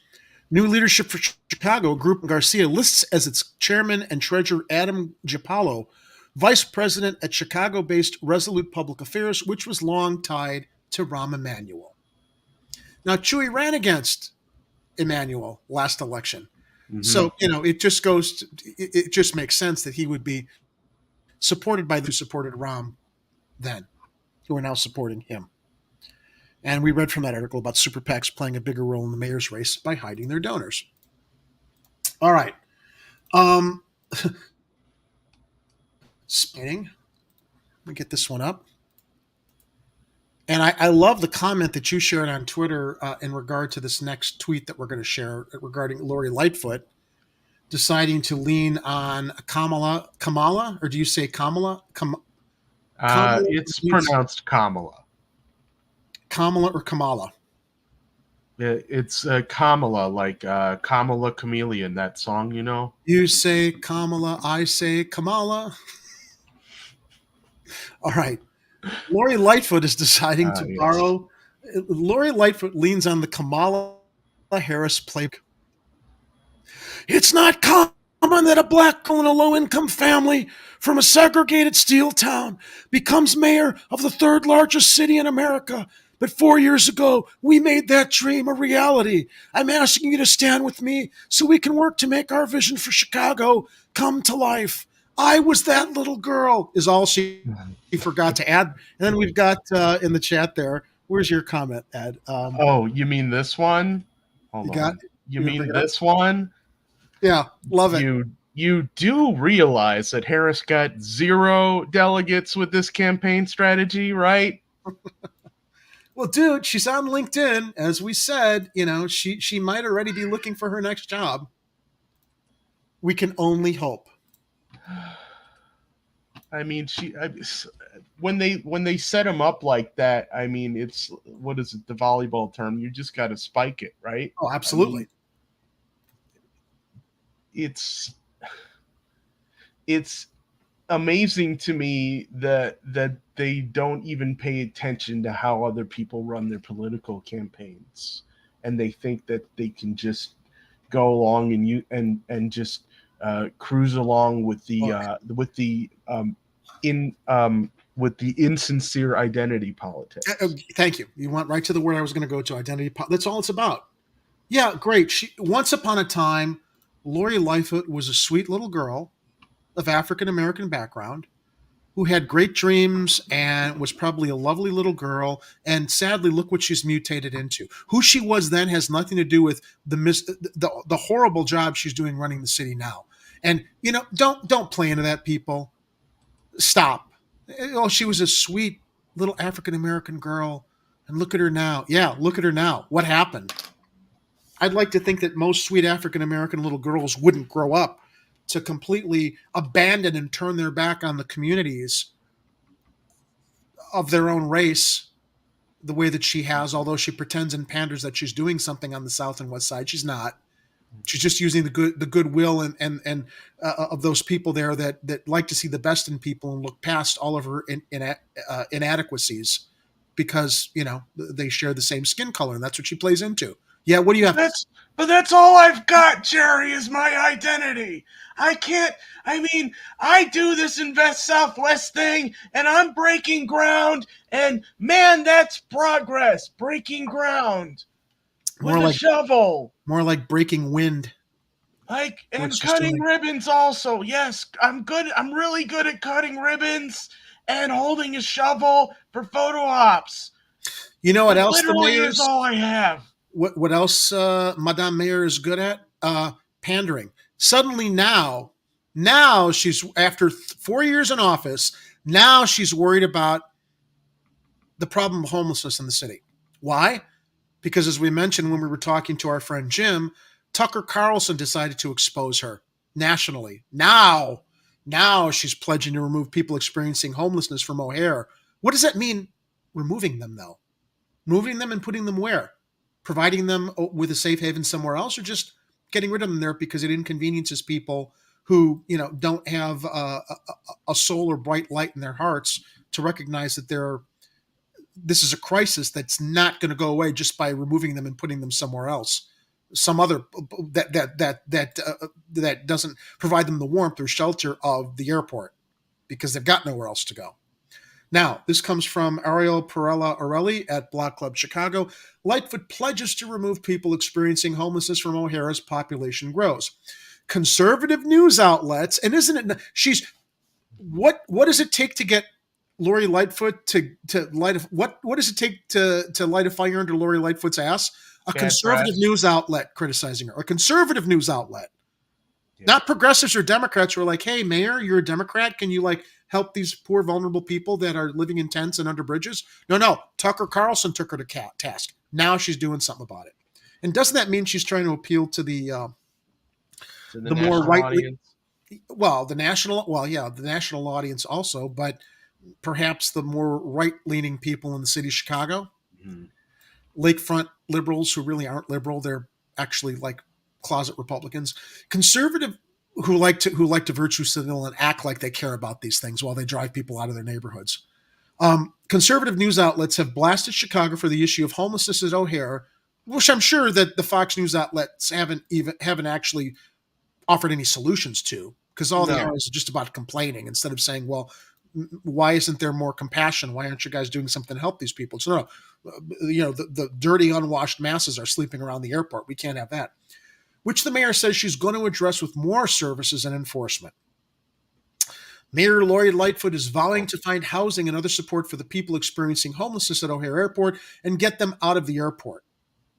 In recent Okay. months, there have been reports of more people sleeping in airport terminals and the O'Hare Blue Line station to keep warm. Outreach advocates who work with them say numbers have greatly ballooned this year compared to years past. Some people who stay at O'Hare previously told Block Club it's safer and warmer than being outside. Quote, Yep. we have taken and will continue to take the steps that are... No, I'm sorry. Let me back that up. Oh, you want We me have- to take this one, or you've No, I'll got your take it. vocal cords working? I got it. Okay. I got it. We have taken and will continue to take the steps that are necessary to move people out of the airports, Lightfoot said Thursday at an unrelated press conference. Airports are a very different place than on the street or under an underpass. It's a secure location. While O'Hare does not allow members of the public to be at the airport unless they are flying in or out or work at the airport, some people who stay at O'Hare told Block Club there's an unspoken rule that if you keep to yourself and find a quiet corner, you may be unbothered by law enforcement and other officials. Well, Sounds fair to me, especially at night when no one's through there.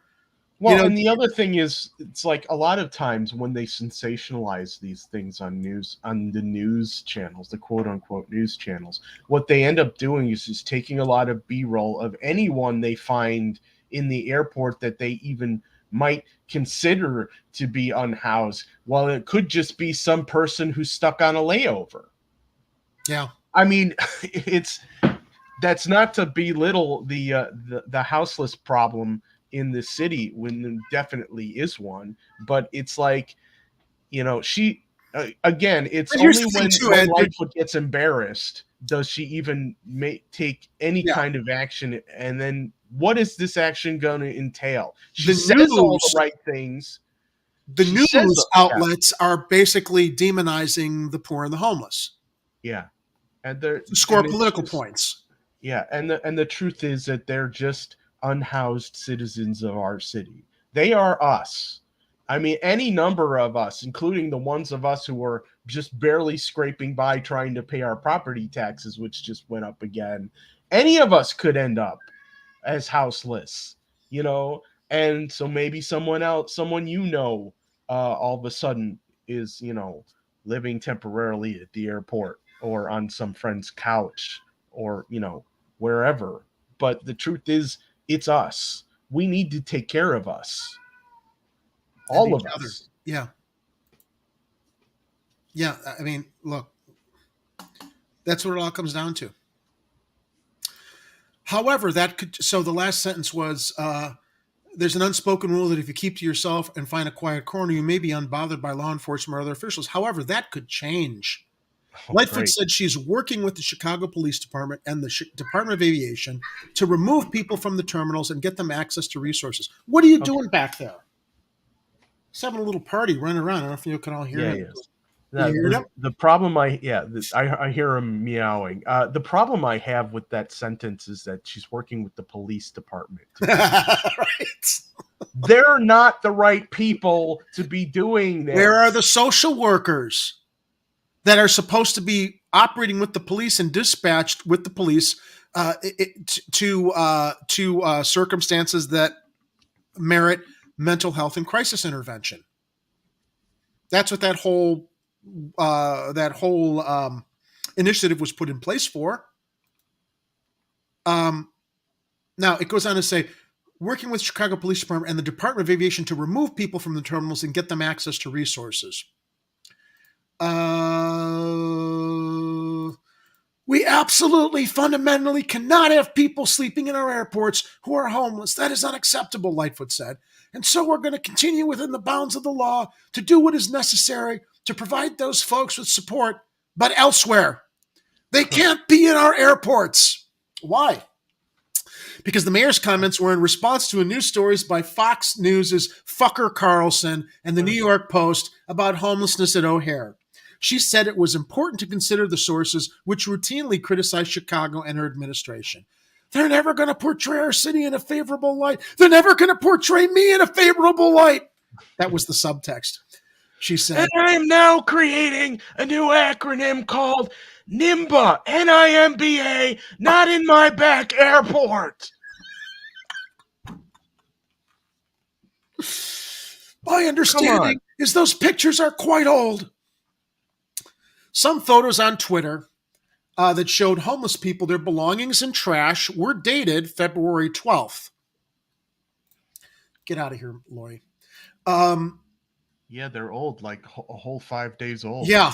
In recent weeks, more police officers have been stationed near the O'Hare Blue Line and in the baggage claim areas of Terminals 1 and 2, where most people experiencing homelessness stay. On a recent morning, officers were seen talking to some men walking around Terminal 2 and asking for their ID. Go to Haymarket, one officer told the men. Where are the social workers that were implemented in this program we heard about 2 years ago so that the police can focus on crime and the social workers can focus on helping these vulnerable people get to the right resources without feeling intimidated or shuffled along? And Jerry, I mean, this photo you got up on the screen right here, the guy who's just kind of prone and laying down over on the side there could easily just be some dude on a layover. He could. I mean, it's like, let's just take pictures of random people scattered in the airport who look like they're not actually waiting for a flight. Now, let's give, I guess, that officer some credit. The article continues to say that I didn't know what Haymarket was until I got to the next paragraph, which, I didn't get a chance to read the whole article before the show, but I'm learning as our audience is learning. Haymarket Center's O'Hare Outreach Program, which sits close to the Blue Line exit and before entering the terminals, has been connecting people staying at the airport with substance abuse counseling, housing, and other social services since 1990. The organization's more money. Pardon me? Give them more money. Yeah. I'm glad to know that they're there, and I'm glad to know that they've been there for a while. And this is the first time I've heard of them. The organization served 25% more people in 2022 than in the previous year, and that increased need has continued into 2023, said Jessica Dubauer, Director of Health and Specialty Services. Our January at O'Hare was one of the busiest Januaries we've ever had, Dubauer previously told Black Club. We're seeing more individuals and more encounters who are new to our system. The nonprofit funded by the Chicago Department of Aviation and the Department of Family Support Services is open 24/7 but does not have sleeping capacity. It's looking for more funding options, thank you, Ed, to help address the need and is continuously working with local agencies and other outreach groups to address the issue, Dubauer said. Look at this poor guy giving himself a wedgie. Sorry. Homeless advocates. No, he's just scratching an itch. Homeless advocates have said that the city needs to do more to address the homelessness crisis, and offer non-traditional services to help meet people where they are. That could include mobile outreach buses that offer medical and substance abuse counseling, opening more low-barrier shelters on the Northwest Side, and hiring more staff to work with those in need, specifically those who choose to set up in public spaces, advocates previously said. On the Northwest Side, there is no dedicated social service team or a shelter for unhoused folks in the area, said Monica Dillon, who runs the Northwest Side Homeless Outreach. There is also no warming centers on the Northwest Side. Haymarket offers food, social services, and substance abuse counseling, but it's not a shelter. If we had the infrastructure, we would not be having this conversation, Dillon said. This is not a quick fix. We need more social services and more dollars and money to work on homeless prevention, homeless outreach, and shelter outreach. LaSalle Street transaction tax. Jerry, didn't I just see a story that Lori Lightfoot was cutting a ribbon at some O'Hare expansion, and they're still not creating some type of temporary shelter either for homeless or for people on layovers at the freaking airport? Don't you think that would be a good use of resources? Just imagine how much favor the airlines could curry by putting a few bucks into helping support that kind of program. And who knows if any of these people might end up becoming, available as actual airport workers. They could get jobs. It could be, it could be a transitionary jobs program situation. There's all kinds of solutions like this throughout the city, and they're just choosing not to do it because they'd rather go for the quick buck tourism stuff. Or whatever business deals that they want to do with their buddies down near Wall Street or some corporate business area. Why don't we do things that will help the entire city? It's insane to me that we don't have, we do have some mayoral candidates that probably think along these lines, and it's quite clear to us at Chicago Corner that the worst three, the ones who are exacerbating the problem or not seeing the solutions, are the ones that are currently in the front running in the mainstream media. Now, look, Lightfoot and the city are not doing enough to solve the homeless crisis. But Dylan goes on to say, Dylan, who visits O'Hare and assists people there on a weekly basis, said the recent national outlets exaggerated the numbers of folks staying at the airport, which is a shame. So clearly, fucker over at Fox is trying to score political points by, embarrassing Lightfoot, who doesn't need to be embarrassed anymore. She embarrasses herself with her mismanagement. And he's just going to read whatever he's handed. So. Well, did you? I saw a nice segment today. Not a huge fan of Kyle Kukinski. I've enjoyed Crystal Ball's reporting in the past, although she seems to be leaning more towards being a shit lib. But they both reported on a story that information had been revealed in transcripts or discovery during the current Trump investigation that related to hosts at Fox News, including Tucker Carlson, who think that all of the Republicans who thought the election was stolen were out of their fucking minds. So you've got Fox News hosts who know that they're basically they're throwing red meat out to the crazies on the extreme right, that they don't even believe this stuff, even though they act on the air like they do. And that's what Tucker's doing here. Okay. This is just to score political points. This is to elevate himself as being some kind of a conservative, who is holding Lori Lightfoot. He doesn't give a shit one way or the other. It's just red meat to up his views from people who don't give a shit about homeless people and just, hate Lori Lightfoot probably because she's black and a lesbian, which is not why we hate her. Maybe hate's too strong a word. She's an embarrassment. She's not serving people and has nothing to do with the color of her skin or her identity. She's just a bad elected representative. And we've had a long string of them. Rahm Emanuel, Richie Daley. Let's stop playing off the identity. I'm sorry, let me get back to the article. The city has earmarked millions to help with the issue and received a national grant earlier this month that will help strengthen Chicago's homeless outreach, increase rapid access to permanent housing, supportive services, and other measures. And that's the end of the article. But just interesting to see how when held under a spotlight by Fox News, suddenly Lori is quick to respond and act. So yeah, I pulled up the Haymarket Center's website here too. I should post that link in the chat just so anybody wants to look into that.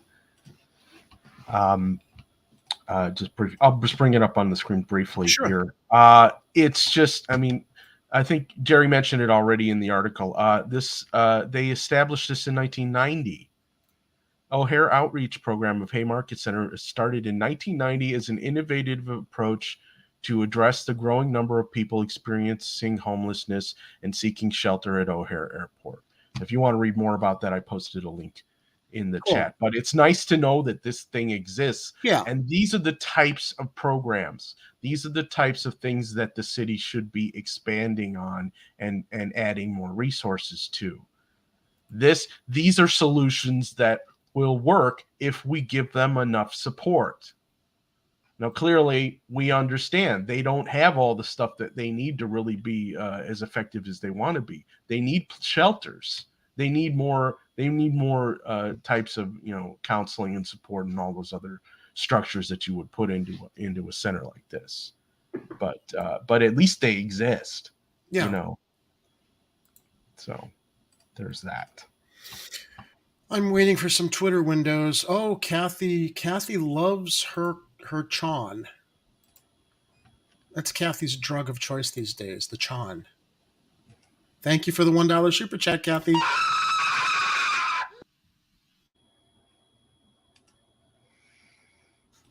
Nice. And I'm waiting for the Twitter. I don't know why Twitter takes... You know damn well that was a Halloween costume. No, it wasn't. I don't know why Twitter always gives me a problem loading. Chrome, and is this Brave or is this is, so I'm going to, okay. So I'm looking going at to close the Brave no, browser because I'm... I see. Okay. Are you looking at the Norfolk ones? I got it. It's loading. We're getting it. Okay. I just held my breath there to close my Brave browser and make sure I didn't have any windows open. Okay, so maybe that should help. Yeah, it seems to be balancing. Now, we shared one of these pictures with Jim during our early interview segment. Let's talk about the monsters at Norfolk Southern, who are focused on profit, stock buybacks, CEO bonuses and pay, all at the expense of critical infrastructure, like improving their Civil War era braking systems that were on the trains that spilled all those chemicals in Ohio. These are photographs of this is the state of Norfolk Southern in Chicago, just in case anyone was wondering. That's one picture. How about that? A little vice grip is going to keep things safe. Or how about that? That instill you with a sense of confidence? That's terrifying. It is terrifying. When we just saw what happened in Ohio, and here's one more.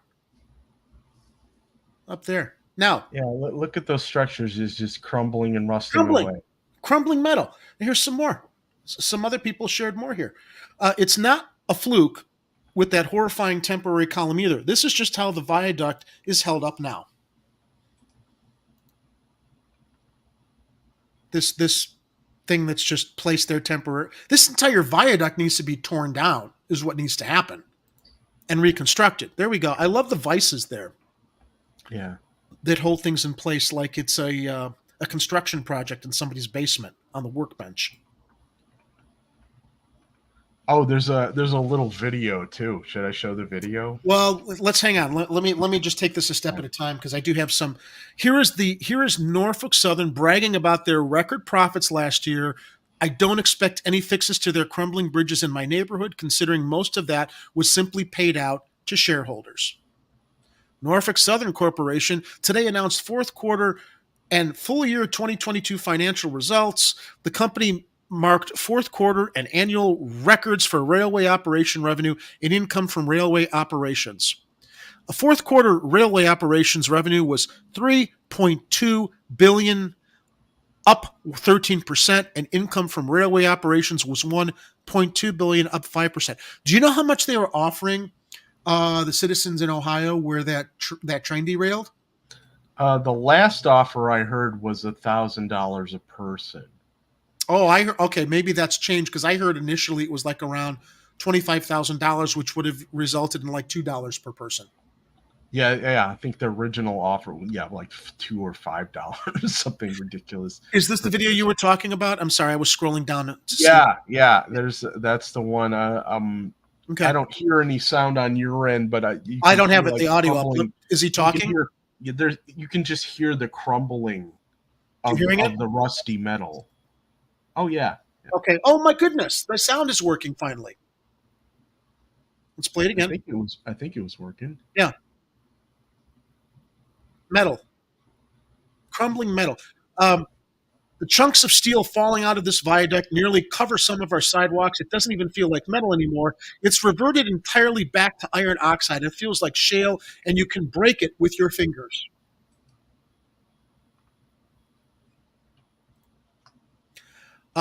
This has been crumbling for years. Here is a YouTube video from 2 years ago of the 45th Street Viaduct. This isn't just a tiny localized issue. It's the entire several mile long viaduct. Oh, God, that looks just so modern. In 2019, Norfolk Southern had to close 87th Street because parts of the bridge were falling onto the roadway. All right, so I think this issue with Norfolk Southern here in Chicago might not be a question of if, but when. Yeah. I hate to say that and do fear-mongering, but the fact that they've just been, and we talked about this on your show Tuesday, Ed, the fact that they're being allowed to expand in Englewood in light of this absolute dereliction of upkeeping their own infrastructure as their trains pass through Chicago needs to be re-examined. Now, if I had any older person's ear right now, I would be screaming and raising holy hell about undoing that approval that they just did with Norfolk Southern. And I would, once Alderwoman Jeanette Taylor is well again, they should have her leading the charge into a do-over on that, because we really need to have the city negotiate way better terms if we're going to be dealing with that railroad company, and preferably we shouldn't be doing anything to just hand parts of our city over to them to potentially destroy, like just happened in East Palestine, Ohio. Andrew, thank you for the clarification. It is $1,000 per person, which is still a slap in the face. Heard it was for a hospital-grade cleaning service to come to their house, which doesn't help the situation. There was video of a girl near a stream there. She threw something in the water, and normally water is clear. You could see like rainbow colors in the water from all the chemicals that are dispersed in the water where that video was taken. Kathy shares Jeanette's not doing well. Yeah, we heard about that. Talked about that last show. Extra bullet. Hey, Warren. Yeah, the country is literally falling apart now. Pete Buttigieg has taken to social media. This is supposed to make us feel better, everybody. I can't hear you. This is supposed to make us feel better. Play, you son of a bitch, play. I don't hear the sound on that one. Well, I'm pushing the play button is the problem, and it's not. Why won't it play? Wow. Can you play it on your end? Do you have it? Do you have that link? Yeah, let me send it to you in the private chat. Oh, wait, it's in your in the notes. Okay. Yeah, but I can send it in the private chat also. Here you go. Be a little bit faster. Now, what Booty Fudge says up here is, while this horrible situation has gotten a particularly high amount of attention, there are roughly 1,000 cases a year of a train derailing. I would say that's 1,000 cases too much. Yeah. Is what I would say. That's supposed to comfort us and make this okay? If you're aware of 1,000 railroad derailments every year, your job should not be PR for transportation. His job it should be making those derailments stop. Dude, his job is to adopt a child with his partner and take maternity leave for 6 or 7 months to raise the kid. And then when he comes back to work, ignore the problems related to his job as Secretary of Transportation and say has no control. He has all the control in the world over this, whether it's the airlines or the railroads. He just doesn't want to do it. He thought, Mayo Pete thought that he was going to come in, get this job that allowed him to travel everywhere, talk about in platitudes and address nothing. Go ahead and play this video. This son of a bitch. Look, rail safety is something that has evolved a lot over the years, but there's clearly more that needs to be done, because while this horrible situation has gotten a particularly high amount of attention, there are roughly 1,000 cases a year of a train derailing. Look, rail safety. Yeah, how long has he been in that position? Right, since the beginning of Biden's presidency, right? What an asshole! Yeah. And he's just addressing that it's a problem now. Let's not forget the problem started with Obama, continued with Trump, and it escalated. Apparently, from my understanding and my reading of the news, this could have been avoided, but there was a push to modernize braking systems that, of course, the railroads, with all their lobbyists and influence, were able to push back on. So the new braking systems were not implemented. Civil War era braking systems that stop these derailed trains car by car. Now, how about this video out of Ohio?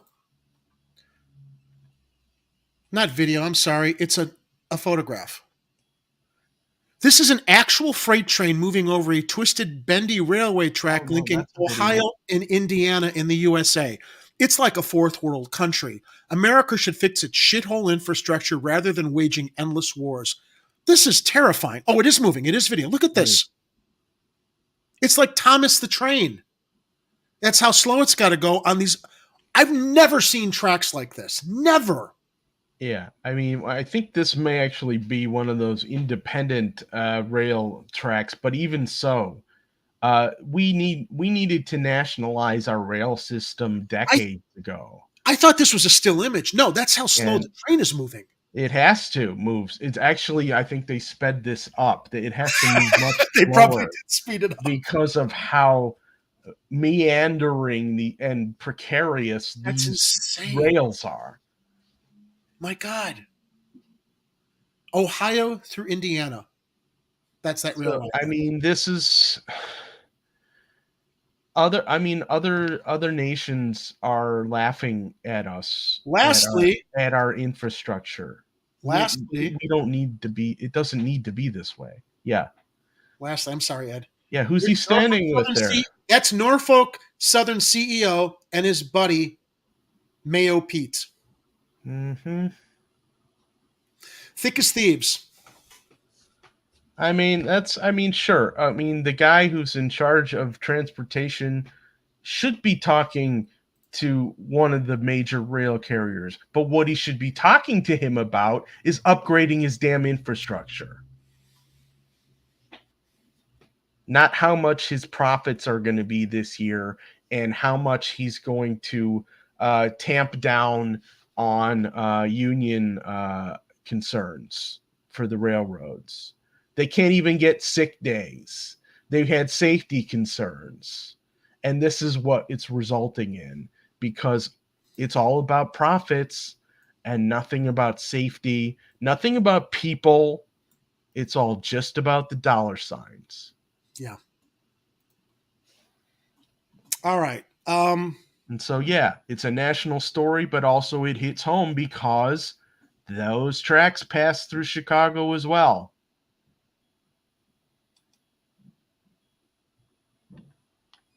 We have more. Oh, do we have another tip from Dominic? Let me see. Were you able to hear that audio? I didn't have the picture up yet, but did you hear that audio? Audio of this? No. Tell me if you hear audio here. I am not. No audio? Odd. Twitter audio played, YouTube audio didn't. All right, I'm going to have to send this to you in the private chat and ask you if you can please bring it up, because we will go to Dominic's comment, but then we will transition into this next clip that I wanted to share in relation to something else we're going to talk about. But please tell us what Dominic shared. And thanks for the tip, Dominic. Yeah, let me grab it. Okay. Dominic says, whenever we protested about the political decisions that harm us, it should be a stark reminder that our citizens have no political power to stop them. This company's behavior is a direct result of political decisions ignoring their safety issues. We cannot have democratic representation as long as we continue to elect people that don't pay attention to us. This includes all levels of government. Corporate death penalty. This railroad should be eliminated, put out of business. They should basically be liquidated to cover the cost of the cleanup expense in Ohio and making those people whole and putting a lot of and relocating them, because that drinking water supply, they're gone. Forget it. All this bullshit, and they're already starting to. They've been covering it up since it happened. I saw some video. They were talking to Aaron Brockovich, who's a leading advocate against this kind of corporate disaster, toxic pollution. Oh, sorry. Here's the link. And how the government and the EPA now is more covering for these corporations and companies than they held them responsible for in the past. Now, transitioning from Mayo Pete into his buddy Joseph Biden. Let's play this. Can you play this for us, Ed? Yeah. Now, yeah, go ahead. Senator Biden, it's nice to have you here. As the youngest member of the Senate, the one, therefore, who may expect the longest career there, I wonder if you'd say to us, since it's clear that you're not corrupt and you got elected, why should people think that the system produces corrupt results when there you are? Well, I'm not sure you should assume I'm not corrupt, but thank you for that, though. Yeah, well, at least he admitted that. Go ahead. The system does produce corruption, and I think implicit in the system is corruption, when in fact, whether or not you can run for public office, and it costs a great deal of money to run for the United States Senate, even from a small state like Delaware, you have to go to those people who have money, and they always want something. We were told that we politicians, as the young kids say, rip off the American public. I think the American public, in a way, rips off we politicians by forcing us to run the way they do, to raise $300,000. We force them. But it gets better. Please continue. $1,000 is no mean feat. And unless you happen to be some sort of anomaly, like myself, being a 29-year-old candidate and can attract some attention beyond your own state, it's very difficult to raise that money from a large group of people. I'm a 29-year-old oddball. The only reason I was able to raise the money is I was able to have a national constituency to run for office. Because I was 29, I'm like the token black or the token woman. I was the token young person. I went to the big guys for the money. I was ready to prostitute myself in the manner in which I talk about it. But what happened was they said, come back when you're 40, son. And so I had to go out. All right. Now, I'm sorry, Ed. Yeah. Well, would you agree that when someone tells you who they are, believe them? Yeah, but also I believe in context. All right. Can you play the next link? You're not going to like this, but I know the link you're talking about. You know where I'm going with this. And I think we'll talk about context. We'll talk about context, because there is a concern with what preceded this and what followed it. But it's my understanding that Jamal Green is behind this website. Right. That is called BrandonIsAFraud.com. Now, where did your understanding lead you? I don't know for sure, and I'm going on. I don't discount what you're saying, but what led you to speculate that other than I know he quoted it on social media. Yeah. Other than that. Okay. All right. But let's play the clip. Let's play the video clip. Okay. If it'll play. Now pause it for a second. I'm sorry. One thing. Ed shared this with me, and and to your credit, I understand what you're saying, Ed. Dirty politicking is never pretty, right? And no. Ed shared this with me. He's like, this is the kind of thing that would get people to dismiss some of Jamal's better ideas. But because when I saw this, and I understand your point, I was kind of horrified when I saw this afterwards, because I'm like, yes, Ed, you're right. Dirty campaigning is never preferred. But play this, and then we'll talk about what was the context. All right. So I have been set free, and there is no threat of me becoming part of the corporate structure as of yet. And if I do, know that I got a hefty price for it. So if I do sell you out, just know, hey, right. I just tell people. Now, before we go any further, let it finish. Let it play and complete. Can you look right here? I will play it again. I'll back it up. I see Lori's there. Yeah. That's Lightfoot. Yeah, okay. that's Lightfoot. All right. So let's Okay. play from the beginning to hear the whole thing All right, without yeah, any let me rush. start from the beginning. All right.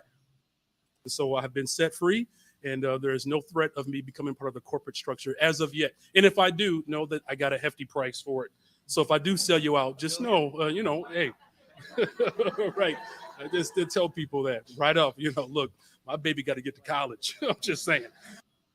Okay, so right. I don't know what preceded him saying that, or if he said something afterwards that said I'm joking. But I want context for this. I do and too. There's no links to where this came from. Right. So I can't. I don't know. Yeah, we don't know what he said before. We don't know what he said after. We know that he is a bit of a comedian, and even just recently is he? This is the first time I've seen him be funny, Ed. Honestly, we've talked about how boring he is. He had an event recently doing stand up with a whole bunch of other comedians, and I was like, oh, okay. He's like the smart comedian, I know I was joking when I was saying that he's basically Jamal's older, more boring brother, but because it just felt like he was taking a lot of the campaigning a little more seriously and less abrasive, I guess, as far as how he would talk back and forth between the candidates. Something smconference.org is where this came from. We didn't have time. I didn't have time before the show to research this more. I do want to find the original clip and get context. However, I'm going to say this. Yeah. As much as it is a little dirty and underhanded because we don't know what the context is. Would Jamal take a risk running something like this if the context showed that it's taken out of context in a bad way that's meant to smear Johnson instead of actually?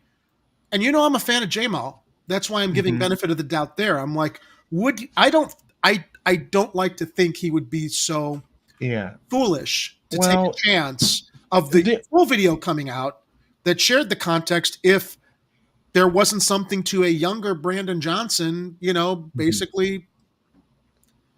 Well, for me, it just smacks of desperation to do this type of attack, especially when he's trying to promote all these things that he's for.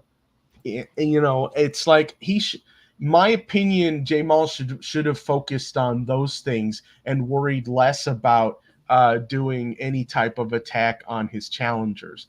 To me, it smacks of desperation that he needs to find some way to put a chink in Brandon's armor in order to somehow get above him in either some polls or some type of recognition.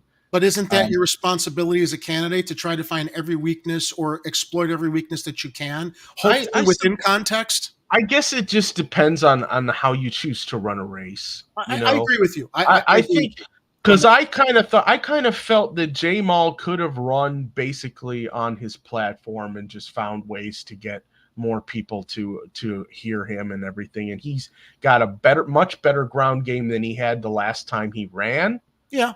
But it just, by the way, he did do a meet and greet in Lincoln Park. No. Yeah. Up north I think it was Lincoln Park. So he's been north, which is good to see. He's doing a lot of live streams on Facebook. I'm only catching a lot of them. Like I'll get the notifications, and then he'll usually post a video clip or something afterwards on his own stream. And so you see things, like the thing you're showing right now, where he's talking about the things he wants to do for the city. And I'm like, these are the things that you'd want to focus on, except you just did a cheap shot at Brandon. And for the people who saw both of those, it kind of undermines what you're doing here. But people are still marginalizing him as being too young when I don't think that's a liability. Okay. And I can understand his frustration. No, I don't either. Enough with the I'm too young crap to completely marginalize and dismiss me. Now, let's see if we can get the audio on this, because this is one of his greatest ideas, I think. Is the audio working? I don't hear it. You don't hear it? Damn. All right, I sent the link to you in the private chat. All right. This freaking browser is so temperamental with what it chooses to when it chooses to run audio. One of these days we'll have to take a sledgehammer to your computer, Jerry, and we'll get it sorted out here. But I think I got the video here. Yeah, you do. I sent the link. We are going to stop the cycle of generational poverty in this city by stop balancing the budget off of tickets, fines, and fees. So one of the things that we are going to do, one of the first executive orders I'm going to sign, is to ban the process of boots in our city, as well as ban seizures of vehicles. We will not be mobilizing and stealing people's vehicles any longer in the city of Chicago. Another thing that is super important is that we are going to end the doubling and tripling of tickets in our city. We are not going to be doubling and tripling tickets. And if you pay your ticket within 10 days, you only have to pay half of that ticket. Another thing is we are going to phase out and eliminate red light cameras in this city. It makes no sense that. Hang on. We need to play something really quick here, because he said he wants to eliminate the red light cameras in the city. Yes! Time. Somebody proposed that. Yeah, well, I think a few people have proposed that, but it's nice that he's actually picking up on it. I don't know how many other candidates actually have pledged that. So now, of course, what do people glom onto then? Well, how are we going to pay for these things? How are you going to pay for it? How are you going to pay for it? Very simple. He proposes a 1% sales tax on luxury vehicles to replace the revenues lost if the boot gets banned. Seems reasonable to me. Well, and we shouldn't be putting all of these revenues on the backs of penalizing poor people anyway. They should. That's the convenient thing to do, because the poor people don't have a voice. That's why they continue to do it. Yeah, but I mean, and there were people that look in this chat underneath were saying, "Oh, well, if we get." It's like, we can't just get rid of the red light cameras before we have some blah, blah, blah plan to completely overhaul. I'm like, what about getting rid of the red light cameras anyway? Because they were never about safety and always about revenue. It's a regressive tax on poor people, because they're in the poor. They're in the poor neighborhoods across the city, South and West Side, blanketed with these red light and speed cameras around parks that have no parks, because the only place the speed cameras are supposed to be are around park areas, and they get around that too. Rahm Emanuel pulled that off. Mm-hmm. It's only going to be around parks where people are crossing the streets from parks at 10:30 at night in the dark. Fucking idiot. You want me to play the rest of this? Yeah, go ahead. I'm sorry. Yeah, I was getting ready with the solution. I didn't realize it wasn't over. You only have to pay half of that ticket. Another thing is we are going to phase out and eliminate red light cameras in this city. It makes no sense that we continue to utilize red light cameras, which data has shown it actually increases the amount of car accidents on our streets. It is time to end the generational poverty in the city of Chicago. And I'm also announcing that in my first 100 days, we are going to have a forgiveness plan in which we are going to waive the doubling and tripling and any fees associated with tickets and allow people to pay half. Okay, I guess that's where that It's Friday, Ed. Let's have a cocktail. It is Friday. I do. My mom loves when I do. My mom loves when I do this. Not. You're drinking all the. No, I don't drink all the time, Mom. Friday night. Freaking live stream. We don't want you driving the live stream into a ditch. Well, we do that anyway, though, whether it's me or Ed, whether we're drinking or not. Yeah, I do that sober all the time. All right, so let's go to his proposal in regards to how do you make up that revenue. Mayoral challengers have talked a lot about raising the real estate tax on high-end home sales to create a dedicated funding source to confront homelessness, as Mayor Lori Lightfoot promised but failed to do. Now, community activist Jamal Green wants to apply the same approach to the sale of luxury vehicles to stop the cycle of booting and ticketing that he claims is driving motorists into bankruptcy. And it is. It has. The stats and the evidence is there. Clearly. This is something that Amara Enya was running on when she ran for mayor last election cycle. By slapping a 1% tax on the booting, not the solution, but by slapping a 1% tax on the sticker price of $75,000 or more, Green predicted Chicago could generate $100 million in revenue.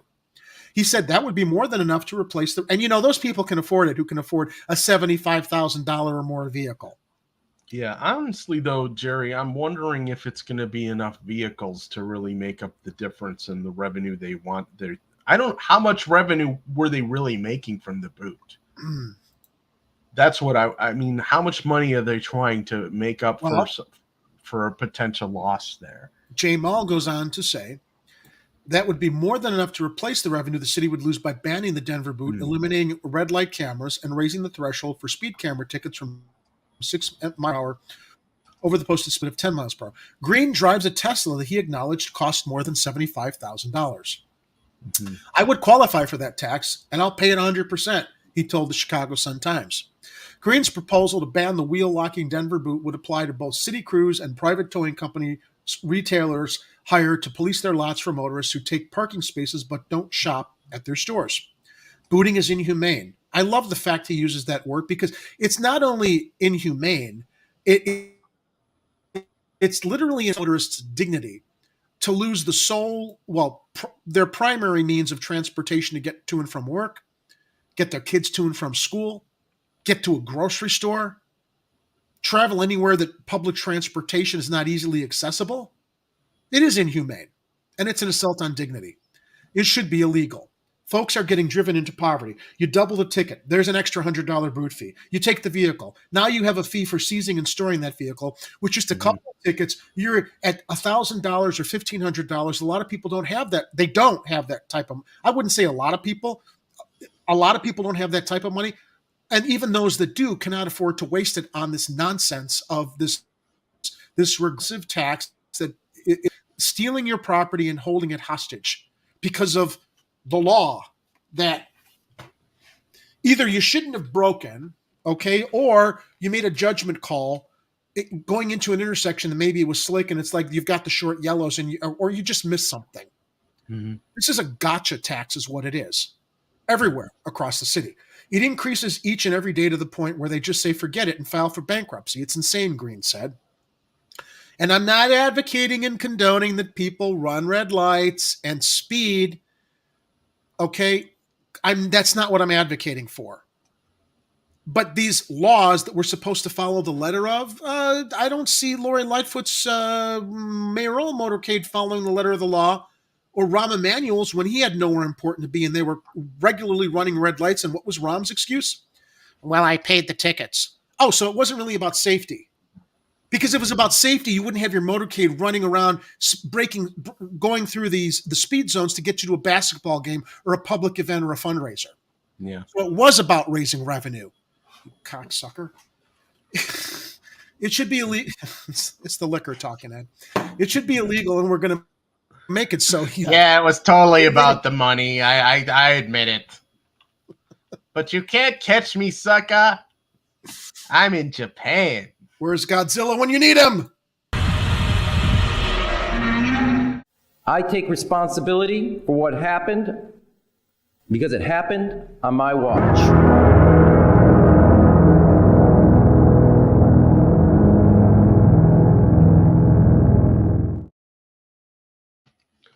Yeah, I didn't pay my tickets because I still believe it's about safety. And if I paid my tickets, then okay, I have no excuse. Now, Dominic asked in the live chat, luxury tax, one on purchase or license renewal, will his Tesla be included? Actually, Dominic, yeah, a paragraph back, he said he'd pay that tax 100%, have no problem doing so. Yeah, I think he deleted that post right after you read Okay, the after I read article that, that he okay. would be, yeah. So which is where he follows up with such a tax should be applied to licensing, not just purchase. I mean these are things that city council would probably argue about and deliberate and try and figure out a better way to do it. And then But, table it you in got, committee and let it sit I forever. mean, everybody has to realize that even though these candidates are coming in with all these great ideas and stuff, they still got to run them past city council, right? City council isn't necessarily going to rubber stamp everything that a new mayor is going to want to do.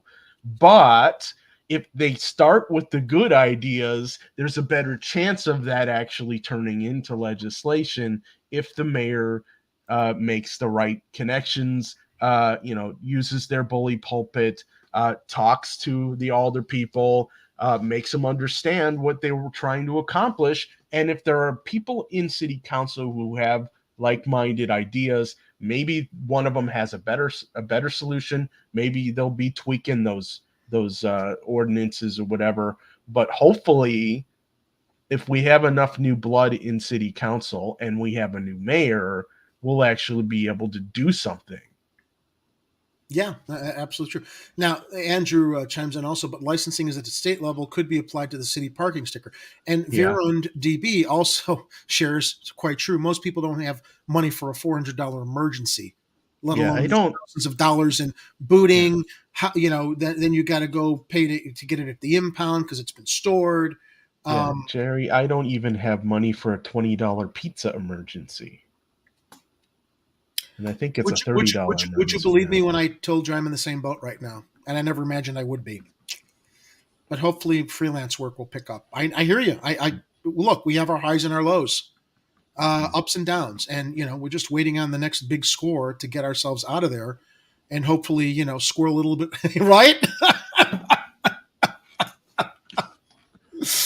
Oh, remember everybody. I mean, I'd give you my Cash App address, but we got to support the live stream here. Greetings, citizens of the internet, or whatever the hell this is. My name is Lori Lightfoot, and I have commandeered this channel to let you know that I completely disapprove of the content that is on this platform. And I'm absolutely certain that you're never going to want to support this channel at patreon.com/Chicago Corner. You know what? Fuck supporting us running into the field and covering things with our gear. How about just supporting us? For doing 3-hour shows every Tuesday and Friday. And a lot of you are. We're very, very grateful to those of you that do. Dominic, Kathy. Yeah, but let's be honest. Let's be serious here. This is a labor. This is a labor of love for us. We don't get paid to do this. We don't get paid to host shows Tuesday and Friday evenings, or do all the prep p.m. at 7:30 p.m. Central. But we are here because we want to provide, even though we are irreverent and we have opinions and stuff, we kind of feel like we're providing a service here because we're giving alternate opinions about the state of the city of Chicago.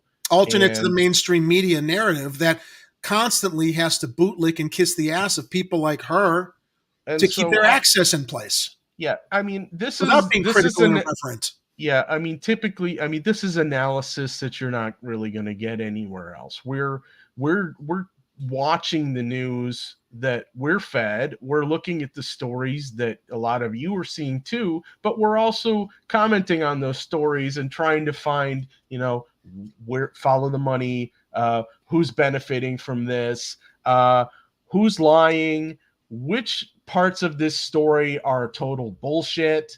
Yeah, and these are the things that that I think are valuable and a value to our viewers, because we have very, very highly tuned bullshit meters.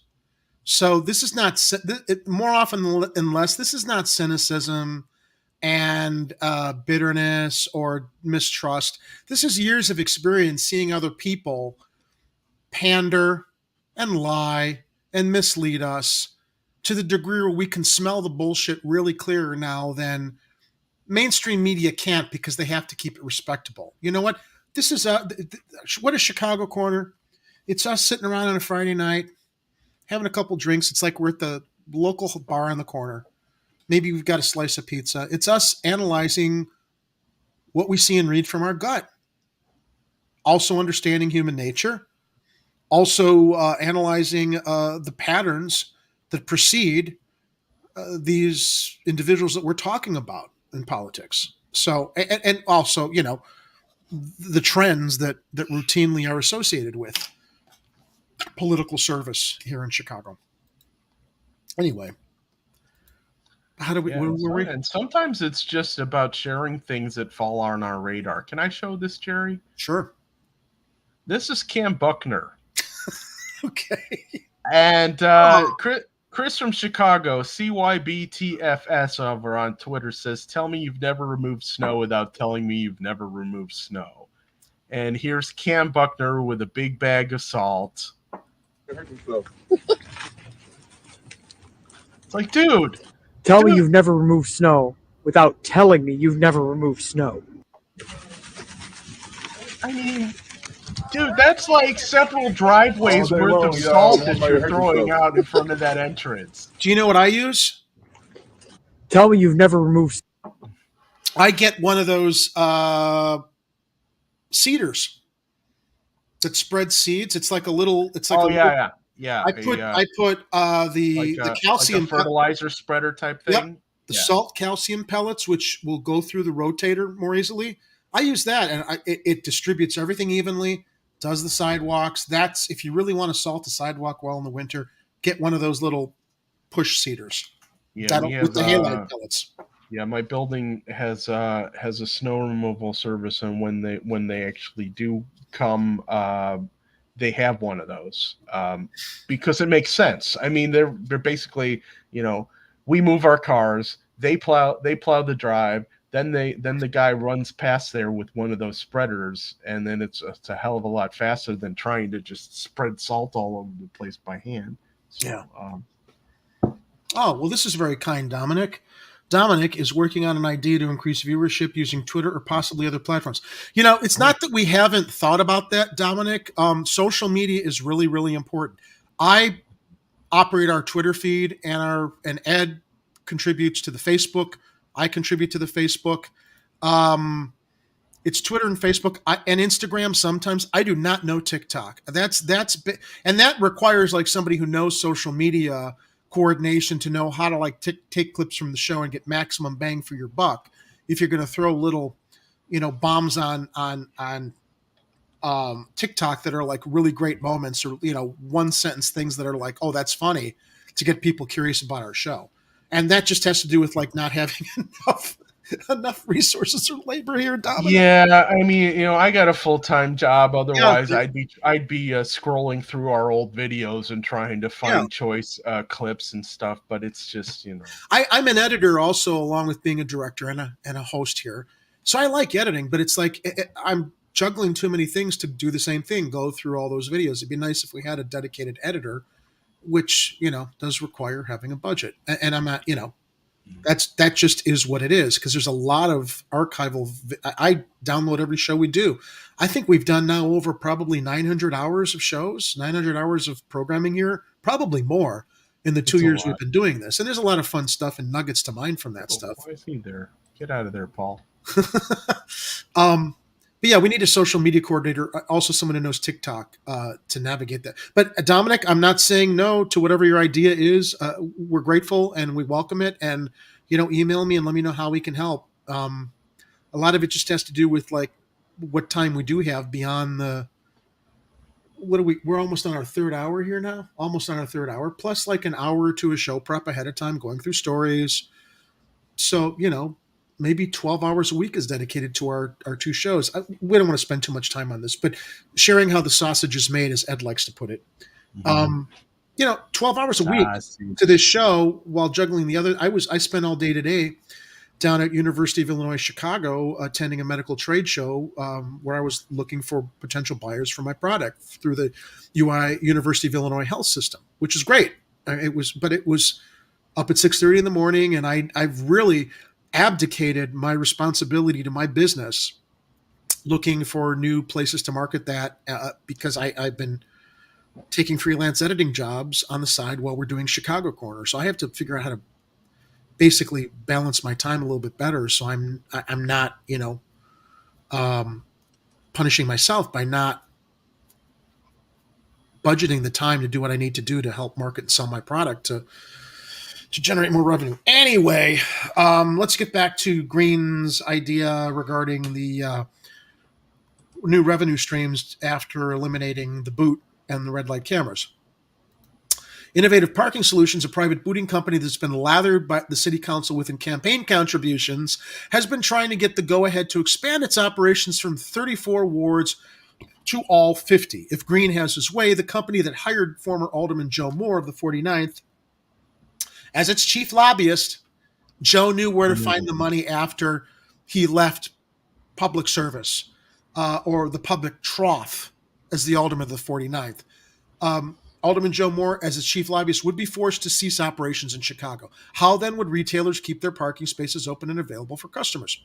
We've got to find better ways to change people's behavior. It's not by booting and towing vehicles. That does not change behavior. It's a money grab that sends people into bankruptcy, he said. Lightfoot campaigned on a promise to abolish city stickers along with the office that sells them. She also promised to raise the booth threshold and eliminate a hefty chunk of red light cameras if those cameras are used to generate revenue. Not making Chicago streets safer. None of those promises were kept. Lori was going to get rid of the city stickers? That's what she campaigned on. Wow. They're more expensive than ever, aren't they? Of course they are after she won. Wow. Green is making even bigger and more costly promises that he said he plans to keep. We want to get rid of red light cameras. We're going to change the speed camera ticket threshold from 6 miles an hour back to 10 miles an hour. We're also going to allow for low-income folks to have your community service to pay for their tickets. And if you pay for your ticket within 10 days, you only have to pay half of your ticket, Green said. I see people on social media complaining about this and basically making fun of him. It's like, why do these people want to enable their oppressors that are regularly robbing them? Oh, well, then just don't go over the speed limit.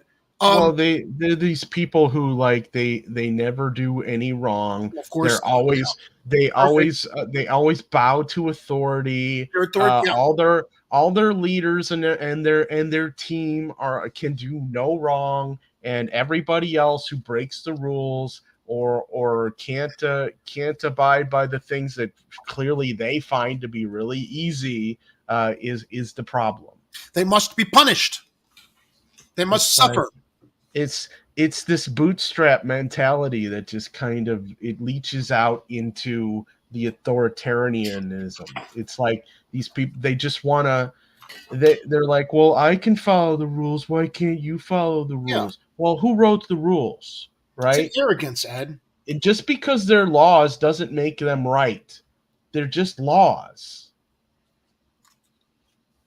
But you speak to this, this level of embracing authoritarianism that, makes them feel there is a very kind of like fascist Yeah. Yes, it's shocking and a little scary how easy it is. A lot of the general public are just acquiescing to what I would consider a growing level of fascism in this country. Without getting any too deeper into the weeds, there, it's just people don't know how to recognize it in their own countries, and then they're fed that other countries are having this issue when the truth is, it's just gaslighting from our own country. Yeah. It's but we can't. I mean, nobody can be told what the Matrix is, so to speak. You have to experience it for yourself. Yeah. And sometimes a starship just passes by. At first, I thought it was Oreo, and I'm like, no, that's the Enterprise. It was Mr. Heller, the Starship Chicago Corner. Its ongoing mission to expose corruption in Chicago, to seek out new candidates and new solutions, to boldly go where no Chicagoan has ever gone before. Okay. Sabotage. I say sabotage. You say sabotage. I say sabotage. Um, last summer, the City Council's Finance Committee. What's in that drink, Jerry? Jack and Coke. Oh, okay. How much Coke? How much Jack? More about 1-to-1. Coke than Jack. I'm having a fun time tonight. Last summer, the City Council's estimating that $1.8 billion in outstanding tickets remain unpaid. Green also proposed an amnesty program that would last up to a year. It would waive all of the penalties associated with those outstanding tickets and allow scofflaws who pay half of their outstanding debt to wipe the slate clean. Again, reasonable solutions that aren't going to put people into bankruptcy. Last summer, the City Council's Finance Committee voted 16-15 to raise the ticket threshold from 6 miles per hour to 10 miles per hour above the posted speed limit. Those were Lightfoot's bootlickers. Lightfoot responded to that vote by calling out all 16 yes votes and challenging Chicagoans to remember their names when they go to the polls February 28th. The authoritarian faction.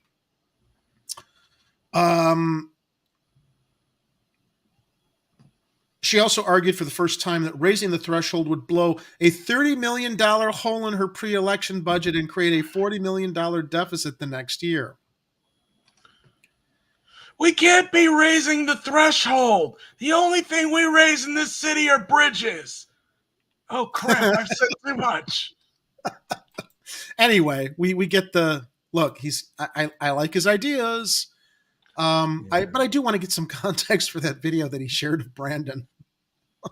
Yeah, I would very much like to see the before and after of that to find out the entire context of that. Yeah. I mean, Especially on one with hand, it's Lightfoot it sitting was a there. long time ago, and it's be honest. It's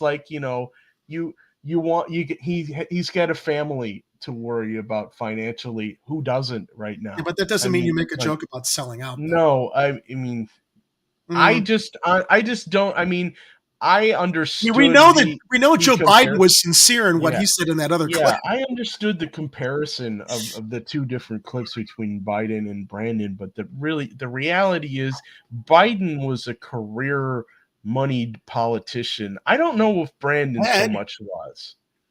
You didn't see the connection there between Biden and "Let's go, Brandon." Oh yeah, Let's obviously. go, Brandon. Yeah, that's not what they were saying. All right, moving on to our next story. Interesting developments here. The 33rd Ward working families are calling for Superintendent Brown's resignation. Yes. Why? Let's get into it. This is the open letter that they sent David Brown. This is from the Northwest Side elected officials and community leaders. Northwest Side elected officials, community leaders, and public health experts expressed their concern over your recent statements. Dear Superintendent Brown, last week, a 21-year-old man was shot by police in Irving Park. Isidro Valverde was leaving a local bar and had an altercation just outside, where he pointed a gun at the security guard. The security guard was able to de-escalate the situation. Isidro left and police were called. The police then pursued Isidro down an alley where he was fatally shot. In the hours after the shooting, you reported that there was, quote, an exchange of gunfire between Isidro and the police officers.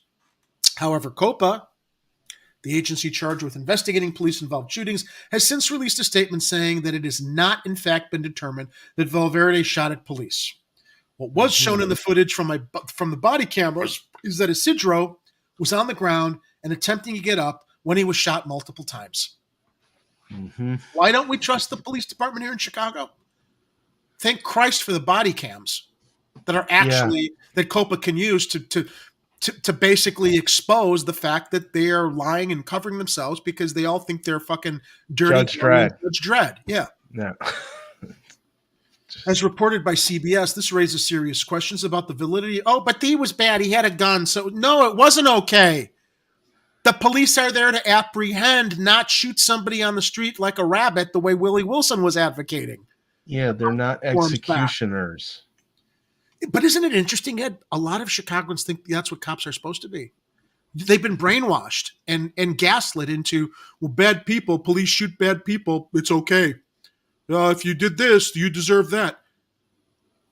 Look, you At want to what point justify do you? self-defense and have it actually be self-defense? Well, you You remove know? the checks and balances, and then you've got this. You Right. don't have the democratic society that's supposed to protect your civil rights and use due process.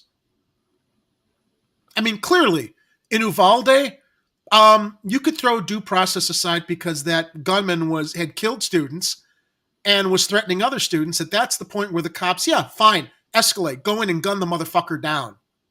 Okay, this was not one of those circumstances. No, Especially I when mean, the cameras basically, showed by they lied. I mean, it sounds to me. I mean, we don't have all the facts, but it sounds to me like they made an effort to escalate the situation. Yeah, Ed, you know what people would accuse us of doing here? Demanding purity tests. I don't think there's anything wrong with purity tests. Not when it comes to I don't think or politics. no, I just think, let the story be what the story is instead of what you're making it out to be. If a situation happened where you didn't have a choice but to use self-defense in some way, fine. But this sounds like it was a situation where you had multiple officers, right? One guy who you should have made every effort to apprehend. Yep. Yeah. De-escalate.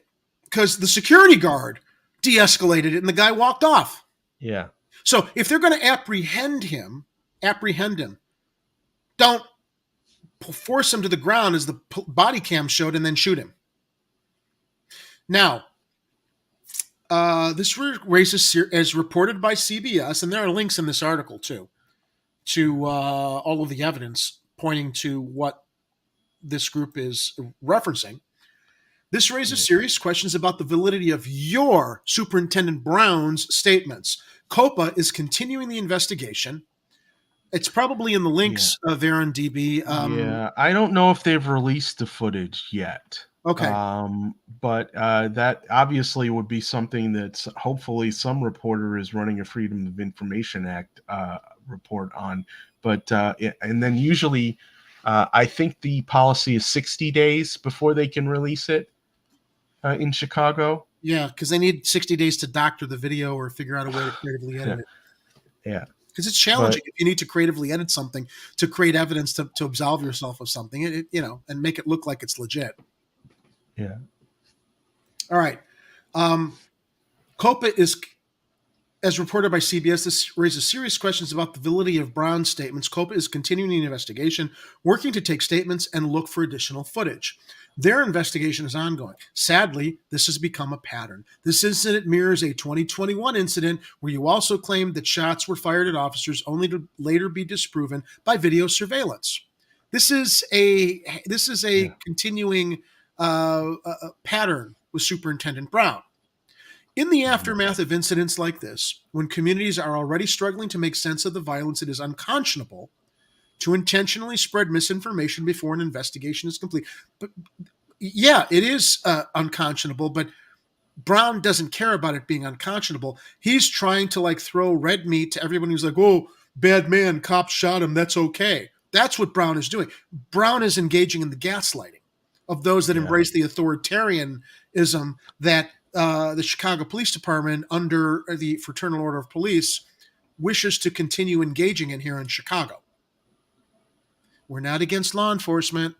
We want law enforcement to live up to the ideals it's supposed to represent. And this ain't it. This is not it.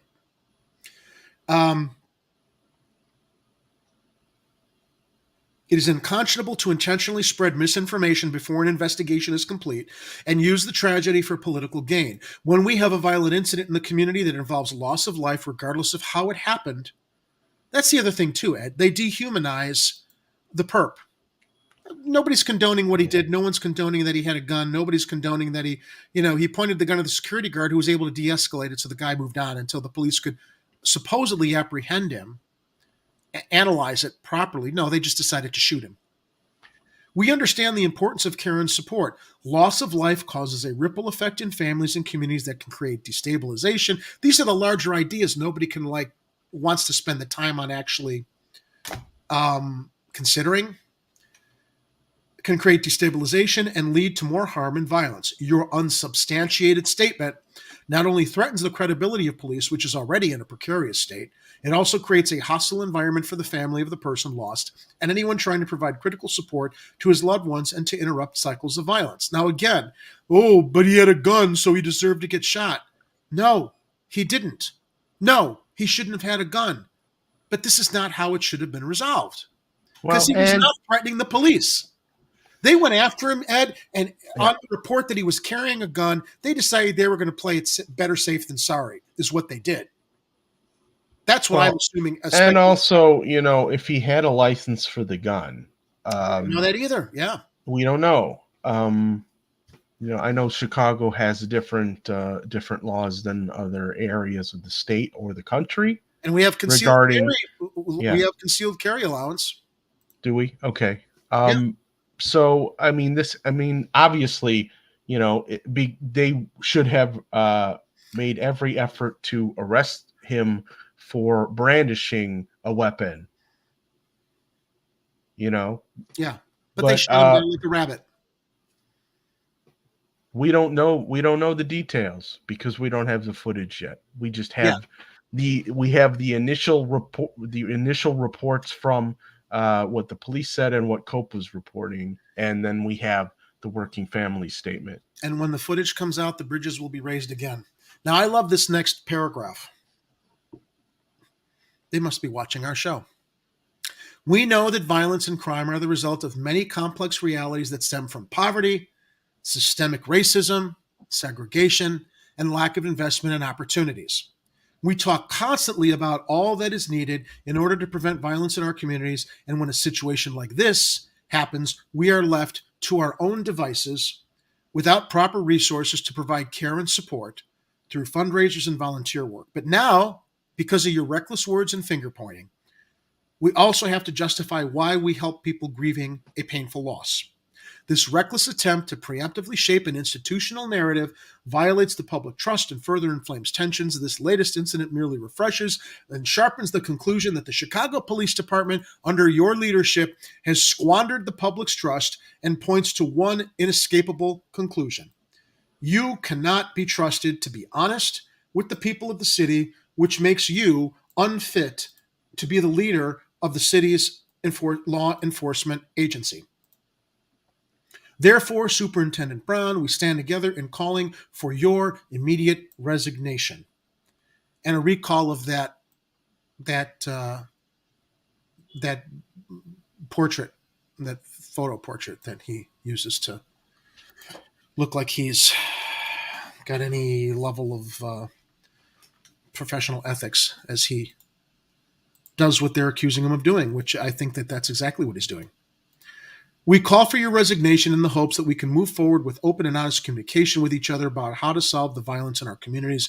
We know that violence is a cycle, which is why we applaud and support the work of organizations that offer care to the families of the lost and interrupt the cycles of violence in a direct and honest way. This is coming from elected officials and community leaders in that ward. In several wards, actually. Yeah. I mean, this isn't just bleeding hearts living in the ward. This is elective, and we'll get to who signed this letter also. We know that violence is a cycle, which is why we applaud and support the work of organizations that offer care to the families of those lost and interrupt the cycles of violence in a direct and honest way. We must have community partners committed to addressing incidents like this in an honest way that does not spread misinformation and who are committed to doing the work to fully investigate the facts before making any determinations. We are committed to doing the work to addressing violence and building safe, caring, and trusting communities. Superintendent Brown, we call on you to resign, and we call for a replacement who is equally committed to doing this work with and for us. Signed, Alderman Rosana Rodriguez Sanchez of the 33rd, Alderman Carlos Ramirez Rosa of the 35th, State Senator Cristina Paciano Zayas of the 20th District, State Representative Lillian Jimenez of the 4th District, Cook County Commissioner Anthony Joel Quezada of the 8th District, I hope I'm pronouncing the names correctly, 33rd Ward Working Families, United Neighbors of the 35th Ward, Dr. Arturo Carrillo, Collaborative for Community Wellness, Eric Reinhart, physician, psychoanalyst, and anthropologist of law and public health, Elena Gormley, MSW, social worker, and DV service provider trainer. They're just know-nothing intellectuals, Ed. That's how they get dismissed.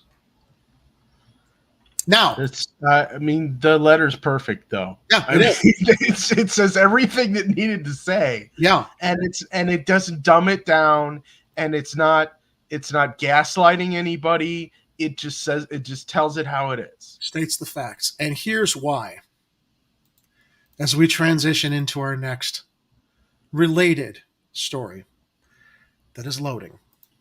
This comes from BGA Policy.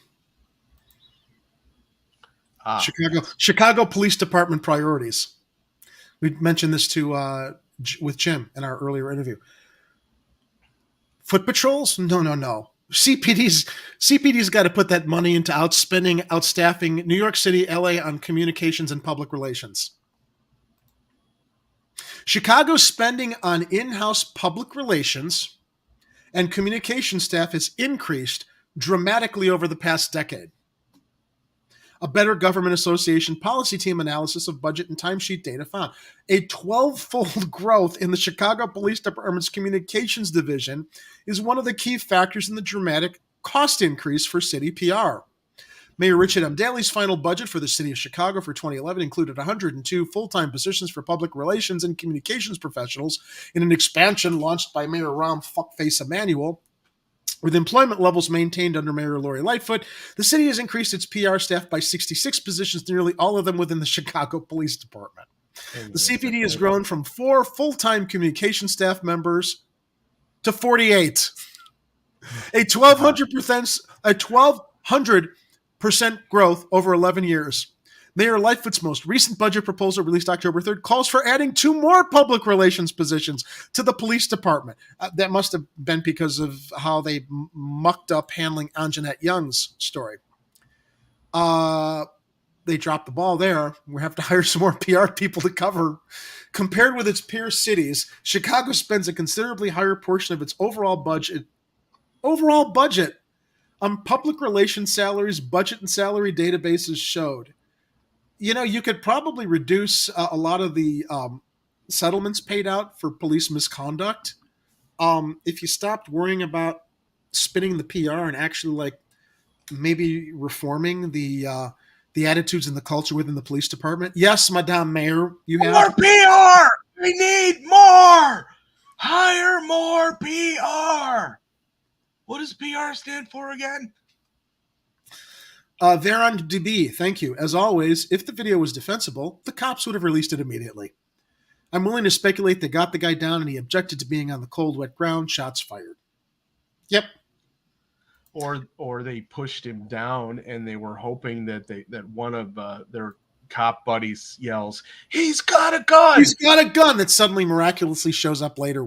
And then 700 shots in the guy's direction. Yeah. It's like, how many bullets do you need to put him down? We feared for our lives, Ed. We feared for our lives. He's coming right for us. Cowards, yep. Chicago appropriated funds for 163 full-time PR and communications positions in 2021, the most recent year, for which salary data is available from all 3 cities, more than twice as many as Los Angeles, with 66 and approaching New York's 189. Although PR spending in all 3 cities makes up a tiny share of their multi-billion-dollar budgets, the portion of its budget Chicago pays for PR staff salaries is nearly double the portion budgeted in Los Angeles and more than 8 times the portion budgeted in New York. Measured on a per capita basis, Chicago's public relations staffing is more than double that of peer cities. And there's the graphs. Wow. Take a closer look. Per capita, Chicago is more than both New York and LA combined. Yeah. Yep. Chicago's outsized public relations spending is a recent development driven by massive growth in the police department's communication staff. During his first mayoral term, Rahm Fuckface Emanuel, I love dropping that in there because that's just him. He's just fuckface is what he is. Rat fuck. Rahm Emanuel had a public relations budget that looked, I'm sorry, am I being, yeah, there you are. Yeah. Look, Jerry. Okay, fuckface I can go with, but rat fuck, that's the other guy, the transportation guy. Don't get us confused again. My mistake. Mayor Fuckface. Can't catch me, suckers. Gotta go. Overall, communication staffing actually declined slightly in Emmanuel's first budget and stayed relatively flat through 2014, with only a slight increase in the 2015 budget. A dramatic increase in police PR staff took place during Emmanuel's second term. When do you think that happened, Ed? 16 shots in a cover-up. Thank you. Bing, bing, bing. That's a bingo. Following the murder of Laquan McDonald by Chicago police officer Jason Van Dyck, the 2016 budget, which was prepared in 2015 while the Emanuel administration was fighting a public records request and subsequent lawsuit that eventually forced the release of the shooting footage, increased the police department's public relations team from 6 full-time employees to 25. Mm-hmm. Additionally, staff in the 2017, 2018, and 2019 budgets more than doubled CPD's communication staff to a peak of 52 full-time employees in Emanuel's last year in office. I love this graph. I gotta pull out because that's what she said. To get the whole thing on the screen. For those who can't see it, it starts at fiscal year 2011. Now, look at that up through 2022. It's like that. That's where our AMC. So, that's how our AMC stock chart should look, Ed. Yes, it is how it should look. Yeah, and you can see exactly where, like, fiscal year 2015 kind of just went way upward there. Kathy, you're right. It's Ambassador Fuckface. That's right. Oh, she's so right there. He's right. Thank you for that correction. I'll make sure it's Kathy. And yes, Kathy, PR does mean pig rot. I can confirm. Lightfoot's administration has done little to reverse the trend. Slight cuts have reduced the overall public relations headcount from 2019, a 2019 high of 172 to 168 positions in the 2022 budget, while the total cost of public relations salaries has continued to rise to an all-time high of $14.6 million. Lightfoot's budget proposal. What year was the George Floyd protests? Was that 2019? No, it was 2021, I believe. It was after the pandemic. No, what you might be right. I'm losing track of time. Was it pre or post or during the pandemic? Kind of during. I think it was. Yeah, it was 2020. It was either late 2020, early 2021. I think. Yeah, so I'm looking. It's like 2020 summer. Yeah. Yeah, so you can see it oddly, it actually kind of drops off right around then a little bit in that previous graph. Yeah. Probably because they didn't feel they needed to employ PR when everybody was clearly pissed at them and there was nothing they could possibly say to undo that for a little bit of time. Yeah. Lightfoot's budget proposal for fiscal year 2023, now under consideration by City Council, calls for a return to the record high 172 positions and a salary appropriation of $15.1 million. And here are the budgets from 2011 through the proposed 2023 cycle. In addition, $1 million. Yeah, good question, Dominic. What exactly are all these PR employees doing during their workday? Spinning the abuse, figuring creative ways to spin the abusive stories coming out, or the police abuse happening. Yeah, or refining their 5 or 6 repeatable offenses so that they are better worded the next time they have to deal with the same issue over and over and over again because they won't learn their damn lesson.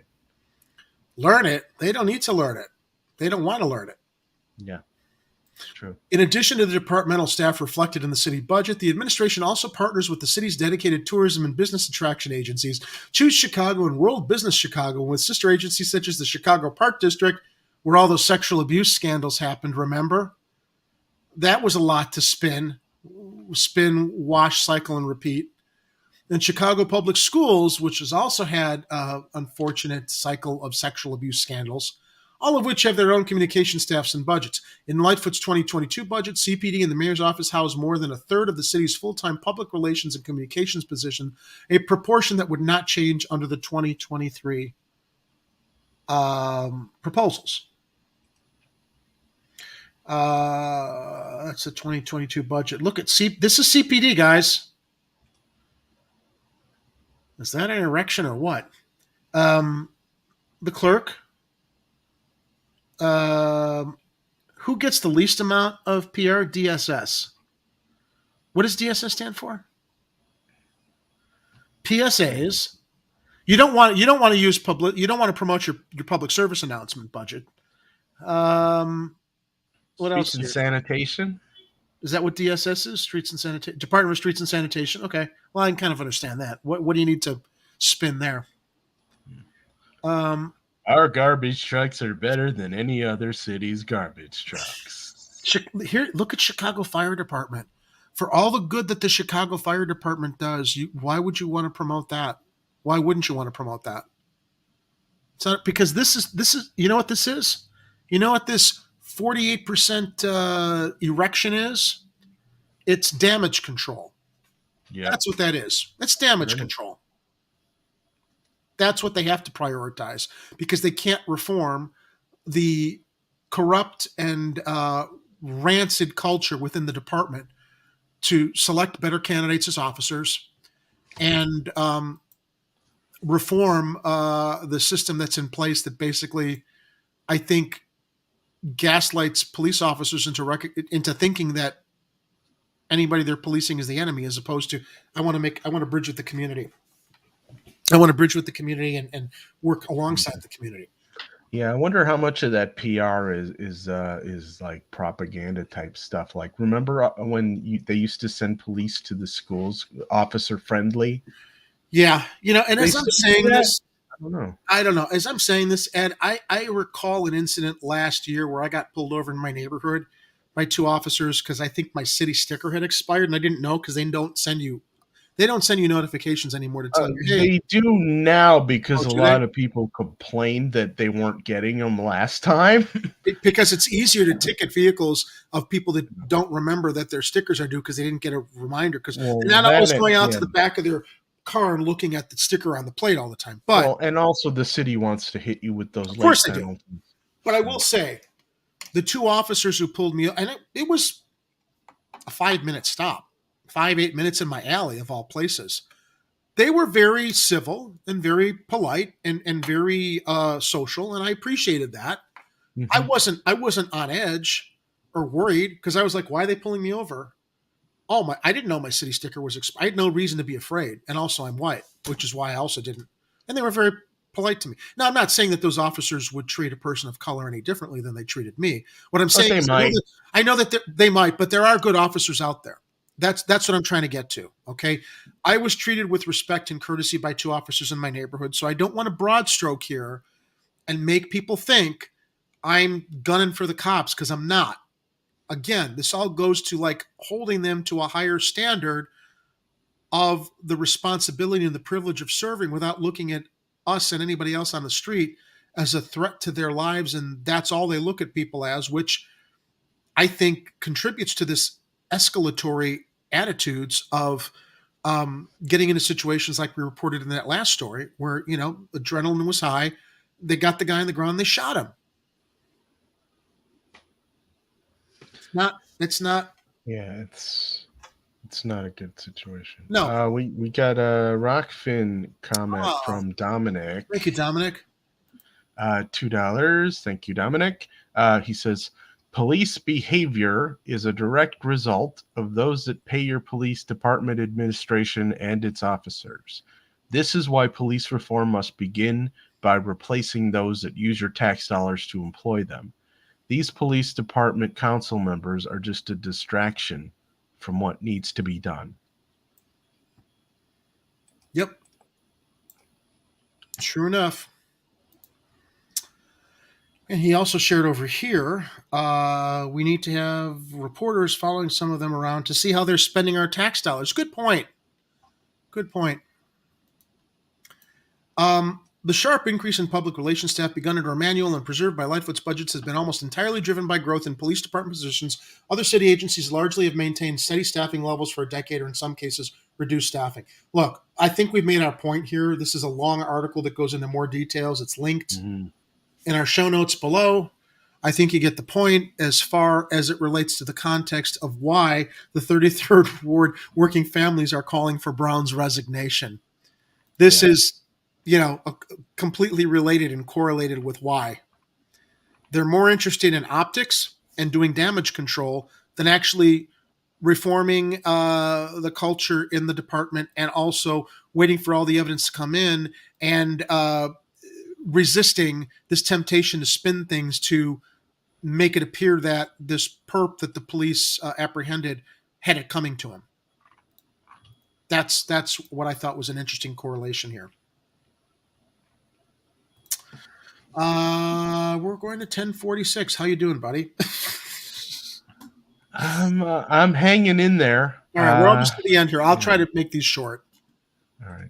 I'll try to pull these, try to do cliff notes for these. How's everybody else out there doing? Speaking of red light cameras, and this is exactly this. I guess I should have followed this with the story on JML wanting to get rid of them. Yeah. But these red light cameras are completely rife with corruption and payoffs to generate revenue. And we know we've known this because that's why the state decided they weren't going to do it statewide. And this isn't the first article calling attention to it. This comes from Jason Meisner and Joe Marr, Chicago Tribune, Criminal Justice, reported today. Red light camera officials caught on FBI wire talking about giving perks to suburban mayor, unsealed document shows. Now, if these red light camera officials are caught on the FBI wire talking about giving perks to the suburban mayor, is it outside the realm of speculation to assume that that's how red light cameras were shoved up our asses in Chicago in previous administrations? It's absolutely ridiculous to even think that, Jerry. Yeah. Or this let's raise the threshold. Yeah. Talking to you, Lightfoot, lightweight. A recently unsealed court document reveals for the first time that two top officials at a red light camera company were caught on undercover FBI recordings talking about giving a suburban mayor campaign contributions and other perks at the same time their firm was pressuring the mayor to increase ticket revenue. The 2018 just get rid of them, motherfuckers. The 2018 FBI search warrant, which sought court approval to search an email account of then Crestwood Mayor Louis Presta, that doesn't sound like he's got ties to the outfit, does it?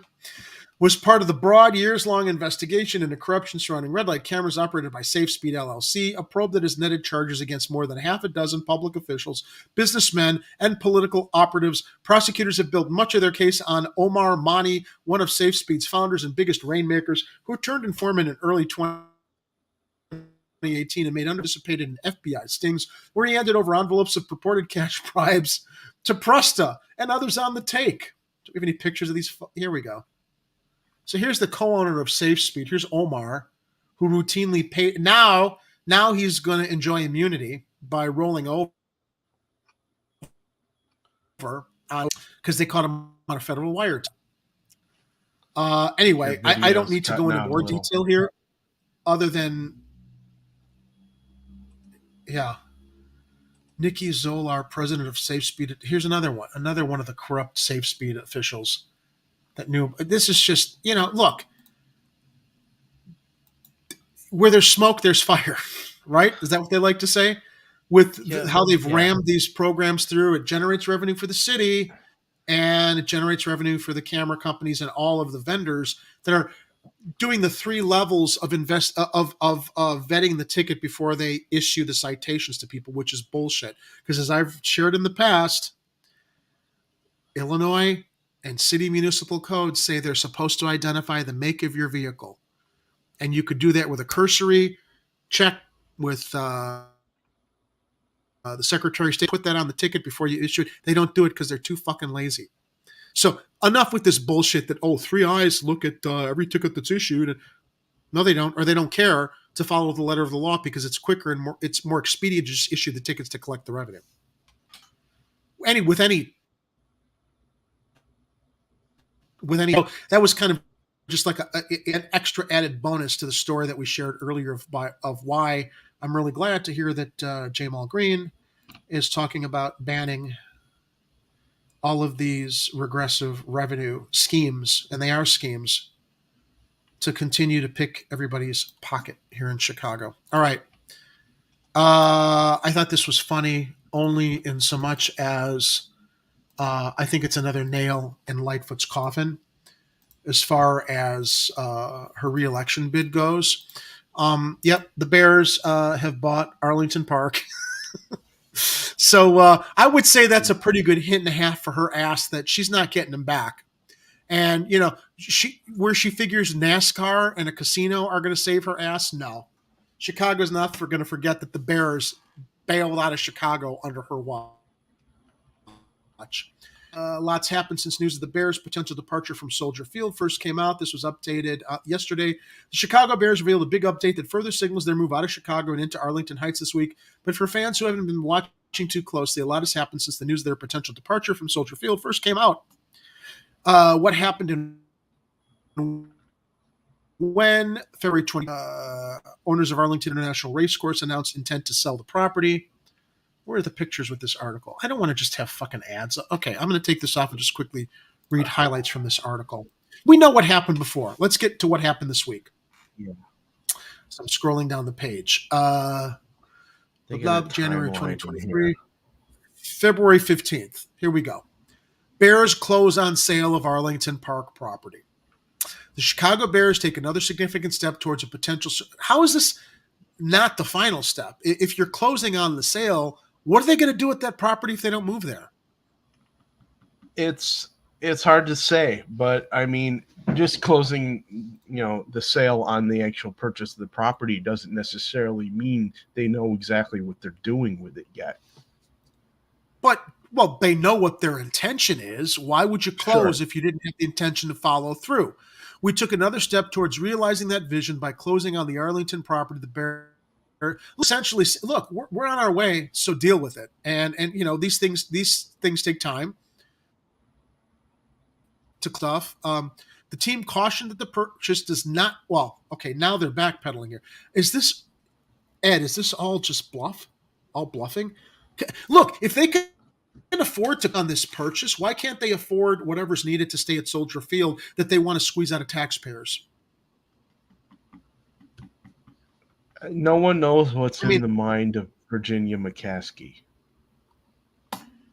Well, unless she's just dementia-addled. Except that she hates cheerleaders, so that's why the Honey Bears don't exist anymore.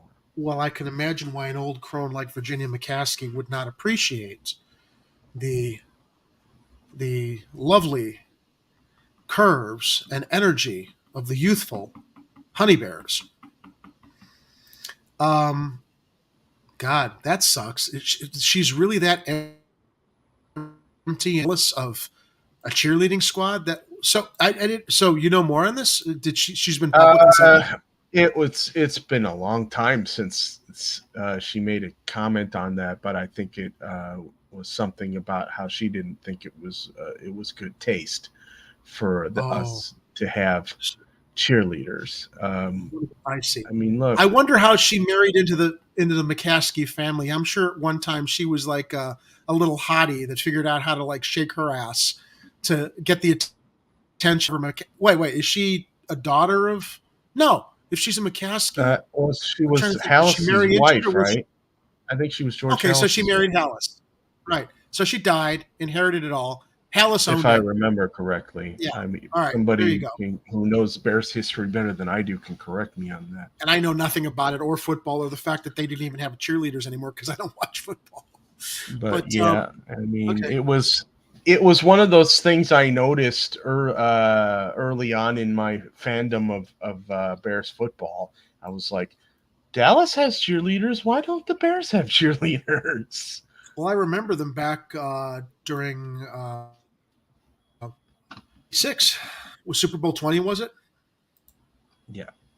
20. Yeah, that's when we were talking about that the other night. Now, the team, so where we were going with this was despite the fact they closed on on the team cautioned that the purchase does not guarantee the development of a new stadium, but called the agreement an important evaluation of the project. If you're closing on a sale, it means you're committing to the purchase. There's still a tremendous amount of due diligence work to be done to determine if constructing an enclosed stadium multi-purpose entertainment district is feasible. Why wouldn't you do that before you closed on the purchase? Things aren't adding up here as far as you make sure of that before you close on the purchase. Well, we do know that they went to Arlington Heights, and Arlington Heights did give them a presentation on what they wanted to do with it. So it's not like they're flying in completely blind with the possibilities for the space. Dude, I'm telling you, if they we just don't know. If they are able to bamboozle and bluff Lori Lightfoot into giving them money to keep them in Chicago, this just shows what a completely feckless moron she is. To not just, you're not going to extort taxpayer money from the citizens of Chicago when we have all of these important things to do elsewhere. Although, I know she doesn't care. Oh, she's going to try though, Jerry. Lightfoot's office said the move to close on the property had been anticipated for some time, but the city will continue to work to convince the Bears to remain on lakefront. What's next? The Bears they're still determining whether or not to develop the land. There are still a few hurdles to clear that would help the team develop the property immensely, including the fate of a bill introduced in the Illinois legislature that would help fund the development of the property. The Bears previously cited property tax certainty and infrastructure funding as two big assurances they need before developing the land and the bill that would address their property taxes. So I guess it's all still up in the air. I guess I assumed because they closed on the purchase, that meant that, adios, senors. Good riddance, but I guess not. It's still a bluff play, it looks like. Well, let's I mean, any candidate for mayor right now is typically going to want to get the Bears fan vote, I think. And so they're going to be being very careful with the comments they say about whether they want them to stay or not. I think a lot of the candidates were basically saying how they'd like them to stay, but not exactly saying how much they would actually make efforts to make that happen, other than Lightfoot, who seems hell-bent on keeping them here. But it could just be a political ploy. Yeah. Yeah, I think you're onto something there. All right, so as we're wrapping up the show, here is our positive light of optimism and good faith that there's still, as Kit likes to say, as well as Bruce Wayne, good people left in the city of Gotham. I mean, Chicago. Oh, by the way, oh my goodness, I forgot at the top of the show. Speaking of Kit, Kit lost his grandfather. Yesterday, I believe. As I understand it, the reason he had taken some time off from Hardlands Media was they were preparing home hospice because his mother had been ill for some time, and he was quite elderly. So we want to obviously send our condolences to Kit and his family. I'm really sorry to hear this, Kit. For all of the difficulties your grandfather faced. We have great faith he's at peace now. I freak out at the prospect of aging and losing my health. I mean, I'm only 56, but luckily I'm very blessed with healthy parents at 81 and 86. But they're having, it's like you get older, you see things happen, people deal with health issues. So all I can say to our friend Kit is our condolences to you, my friend. And, let's just, I'm sure you're already doing this, celebrate your grandfather's life, revel in the great stories that you can share about him in his young life, middle age, and older years. And, just be grateful that he's no longer suffering. That's not any kind of comfort, but, it's the cycle of life. You just, we have to accept it and acknowledge it. And, look backward and look forward, and celebrate the life of the person that you've lost. And from my understanding, it sounds like Kit's grandfather lived a long life, which he was very lucky for. It's nothing that's ever going to replace the absence of a loved one. But Kit, we're thinking about you, and again, our condolences to you and your family. You were a great grandson, clearly, with all the care that you provided for him. And I defer to you, Ed, if there's anything you wanted to share. I don't have anything else to add other than I'm really sorry for your loss, Kit, and I never got to meet your grandfather, but I am glad that he was fortunate to have you in his life toward the end. Absolutely. So, although I've got nothing left, a symbolic toast to Kit's grandfather. I've already been drinking, so there you go. And why did we bring that up? Because we were talking about the fact that there are still good people in Chicago, as Kit likes to say. Let's bring it all the way back around now. Kit's one of them. And Kit's one of them. And because this caught my eye, as we've reported on the situation down in Woodlawn, in regards to that school that was retrofitted for migrants and the community uproar, it wasn't as much about the fact that the community wasn't willing to provide support or resources for the migrants. The issue was, why aren't we giving the same kind of support to the community as well as homeless people? Now, the people of Woodlawn, neighbors in Woodlawn, have stepped up. And I think this is a wonderful story, a wonderful follow-up to previous reporting that we've done about the controversy regarding Lightfoot housing them in Woodlawn in that school that they retrofitted with $25 million retrofitting out of nowhere.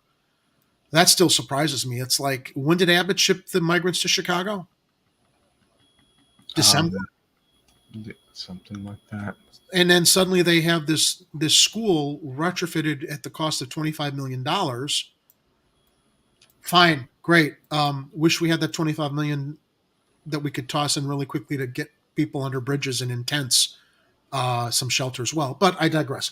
Woodlawn neighbors stepping up to help migrants housed at school turned shelter. The opening of a shelter for migrants at a closed school in a predominantly black neighborhood sowed confusion and exposed tensions. But those frustrations don't tell the full story, as some residents have embraced their new neighbors. The city's opening of a shelter for hundreds of migrants at a closed school in a predominantly black Southside neighborhood has sowed confusion. Oh, we just said that. It's funny. They always like the headline ends up being the first paragraph in the story. So I have to remember to skip past the first paragraph. But those frustrations with the city's rollout don't tell the full story, as Woodlawn residents and faith leaders have for weeks been working on plans to help their new neighbors. The Chicago For All initiative will offer resources in Spanish and English to migrants living in the former Wadsworth Elementary School at 6420 South University Avenue. The initiative will also offer community tours to migrants, get them involved with volunteer projects, and change the narrative around Woodlawn's newest neighbors through media campaigns. Chicago For All organizers will formally kick off the program at noon Saturday with an inaugural bilingual service at Concord Missionary Baptist Church, 6319 South Kimbark Avenue. Yolanda Cruz, pastor of Father's Heart Church in Belmont Cragen, will serve as a Spanish interpreter. From our perspective, it's pretty simple and basic. They're here. They need help. They're hurting. And they're human, said Reverend Kenneth Phelps of Concord. I agree on every point. Can we please extend that to people living in tents and under bridges all across the city? Yeah. I know that this Reverend would probably agree with that. It's a matter of our leaders and our elected representatives to follow through on that in the same way. Alongside the bilingual services, Phelps and other neighborhood leaders are preparing to open the Home Away from Home Center at Concord Missionary Baptist Church. The center will offer English as a second language classes, an internet cafe, and a community kitchen for migrants to prepare their authentic dishes and serve them to themselves or to the community, Phelps said this week. Great idea. I know that there are others that could benefit from this also. And don't tell me Chicago is broke, because you're fucking full of shit. Future plans for. I know I'm cursing, Ed. Am I making you uncomfortable? I'm fine. Okay, just wanted to check. Do a little safety check there. Future plans for Chicago for All include meditation, yoga, soccer games, and other activities, while prayer sessions will be held in Spanish at 7 p.m. daily at Light of the World Church, 840 East 65th Street. Organizers are seeking donations of food, hygiene products, and other supplies for care packages as they roll out the program. To get involved with Chicago for All, neighbors can call Concord Missionary Baptist Church. Oh, they actually have a phone number and an email where they can probably direct you to where you can drop off food, hygiene projects, and products and other supplies. Unlike the city of Chicago that said, "Oh, use the Amazon link to send us stuff. Amazon makes money, and we'll get a percentage off of the reference link." Yeah. When this all originally happened. If you're curious to learn who your neighbors are in this temporary residence, I encourage you to come out. Paula Green, a Woodlawn resident and Chicago for All organizer, said at a community meeting on Thursday. This picture shows a CTA bus carrying migrants arriving to the shelter at the former Wadsworth Elementary School in Woodlawn on February 2nd. Mayor Lori Lightfoot's administration planned to house hundreds of migrants at the former Wadsworth building for months before the shelter opened February 2nd, despite her office's previous denials and a confusing rollout process for which a city commissioner has apologized. Neighbors have criticized the city for sharing details only once the shelter was a done deal. They've also taken issue with the city's move to renovate the former school into a shelter after letting the property sit vacant for years, despite desires to bring the space back into use. The political expedience of this matter for Lightfoot to save face actually was the lemonade from the lemon to help these people. Mm-hmm. I mean, there's good from this, but make no mistake, this was for Lightfoot to basically cover her ass and how quickly this happened without any kind of conversation or interaction with the community. Yeah, you. Can't give me credit for anything, can you, Vasilatos? Never. Never. The rollout has sparked severe pushback from Alderwoman Jeanette Taylor and Woodlawn residents who protested and spoken en masse at tense public meetings. Several people attempted to stop buses from dropping off migrants and were arrested for trespassing at the shelter site in separate incidents earlier this month. Quote, homelessness, mental health concerns, communication, lack of involvement and planning. The list goes on as to how city officials have dropped the ball in meeting Woodlawn residents' needs, Phelps said. Despite those failures, the mayor's office of community engagement has been integral to the launch. No, and you know why I can't give her credit, Ed? It's because this should be, again, ad nauseum. This should be done for the elder, vulnerable people living in the cold right now that are ignored, forgotten, unseen. This is because Abbott shipped migrants to Chicago that she has to be responsive to it. That's the only reason. She doesn't have to be responsive to the homeless crisis. No, because that's not, it's not heavy politics. It's just a situation happening in her city. Yeah. Although we were talking about what's happening at O'Hare and how she's, she's and that's why it'll be to get people out of because Fucker Carlson held her, basically put a microscope on her. And that's why. Yeah, and that's why the houseless situation is going to be on her radar for about 5 minutes. Yeah. Despite those failures, the mayor's office of community engagement has been integral to the launch of Chicago for All, organizer said. Phelps is encouraged by the city's willingness to partner with Woodlawn residents on the service program, he said. It's definitely a partnership and an ongoing dialogue. I think we need to learn from our mistakes and make sure history doesn't repeat itself. The Chicago for All model is designed to be scaled up, Phelps said. If successful in Woodlawn, he hopes to see it applied in other neighborhoods and assist migrants and Chicagoans alike, he said. Now, we're looking at a picture of the room at Concord Missionary Baptist Church will be renovated into an internet cafe and a center for English and second language services. As neighbors prepare to launch Chicago for All, other efforts to bridge racial divides and secure services for Woodlawn residents, old and new, have sprung up in response to the Wadsworth shelter's opening. The Illinois Department of Health and Human Services started enrolling Wadsworth residents in a state benefits program for asylum seekers this week. Officials said shelter staff have been transporting migrants to county health clinics while Heartland Alliance Health will provide COVID-19 testing and vaccinations at the shelter. One resident at Thursday's meeting encouraged the city to offer free Spanish education courses to English-speaking Woodlawn neighbors, while city officials praised the Chicago for All organizers for working to support the temporary shelter residents. Look, finally, a positive spin. I'm sorry, spin is the wrong word. Positive direction to this story as the community comes together to help these migrants. It's a step in the right direction. We need to also redirect the same efforts towards resolving the homeless crisis here in Chicago. Yeah, and it looks like it's going to take more of these community organizations pushing hard to make it happen. I like Kathy is correct. I mean, that's a lot of space that they're going to have there for, the Temple of Obama. Yeah, how much space do you really need over there, Barry? All right, we are at the end of our show. This is not going to be a whole article read, but I do want to share with people. This is an interesting development with early voting. Mm-hmm. A positive development. And early voting is surging ahead of Chicago's February election. People want to get rid of her fast. That's why they're out voting. Yeah. Which could drive a higher turnout overall. Thank God. Yeah, I think it's more people have turned in early votes than voted in the last election already. Right? So that's positive right there. We might see a turnout. I don't know. I can only hope we see a turnout similar to what happened when Washington was running against Epton. Yeah, it's going to be, well, I don't know about the primaries being that many, but we can hope. Yeah. But certainly if we're going to get into a runoff, that's going to be a massive turnout. So here are the stats. Voters have, after we get rid of the Block Club Chicago, and I know, we're using your stuff for free, but, we can't afford to get rid of these little pop-ups. Yeah, maybe if we got a couple more Patreon supporters, they'd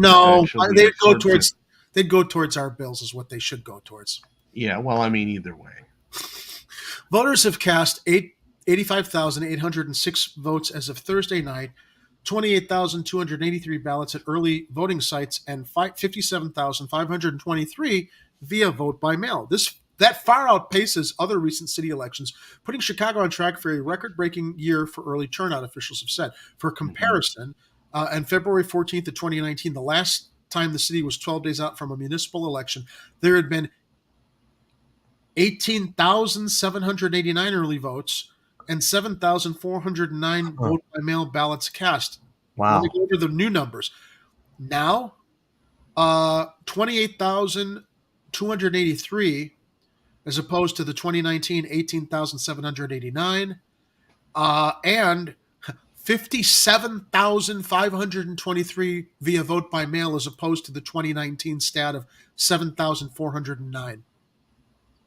That's amazing and very encouraging. That's huge. On February 12th of 2015, when the city was 12 days out from that year's election, there had been 22,305 early votes and 5,383 votes by mail ballots cast. So I'm sorry, we're looking at between 2019 and 2015. This is a huge, huge surge. Yeah, it also makes you want to speculate. I mean, with all the early votes coming in, especially the ones by mail, some of them even before a lot of the debates started happening, the candidate forum. So the question is, who do you think they voted for? Who was motivated more than anybody to get their votes in as early as humanly possible out of all the supporters? Yeah. We don't know. I mean, it's just a question. I fear,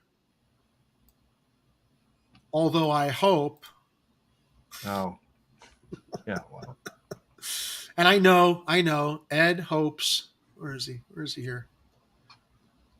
Wait, there he is. Well, I mean, I have not early voted, Jerry. I'm going to vote on the day. I do the same. I wait. And I'm kind of leaning that way. I mean, and that's to be fine. fair, I mean, he's a noble and dignified candidate. Aside from getting to the context of that video clip we ran. Well, look, I mean, he's not perfect by any means. Nobody but is. I think, Nobody. I think among the candidates, he's in my top 3. Yeah. Now, Kathy, I didn't say I'm not voting. I just said I like to wait till the day of the election. I like to go to my polling place on the day. I'm one of these. I always show up like at the last minute to get stuff done, but I get shit done. Yeah, I was kind of wishing I was a little better at like doing all the data analysis and stuff for all the candidates and all the other people running for positions of things. Like was it the police board or whatever it is that they're all those things that they're running. Because it would have been nice for us to make a document similar to that Girl I Guess document, but we'd call it something else. Like, I don't know. Dude, I suppose. Dude, I digress. By the way, I guess I didn't want to cover this extensively, but apparently Moise has fallen out of favor with the Chicago DSA unendorsed him. Because he folded under pressure and disavowed some things that they expected going to militantly stand behind. And I don't, it's like, look, he's been a weather vane for issues because of his campaign, and I think it's just bad strategy there. But he was gambling with the different positions he was going to take just to try to get into office, and clearly some members of the DSA were picking up on it and not happy about it. Yeah. Now, as far as I'm concerned, a lot of the issues he brought up in our conversation, I still think he's a very worthwhile candidate.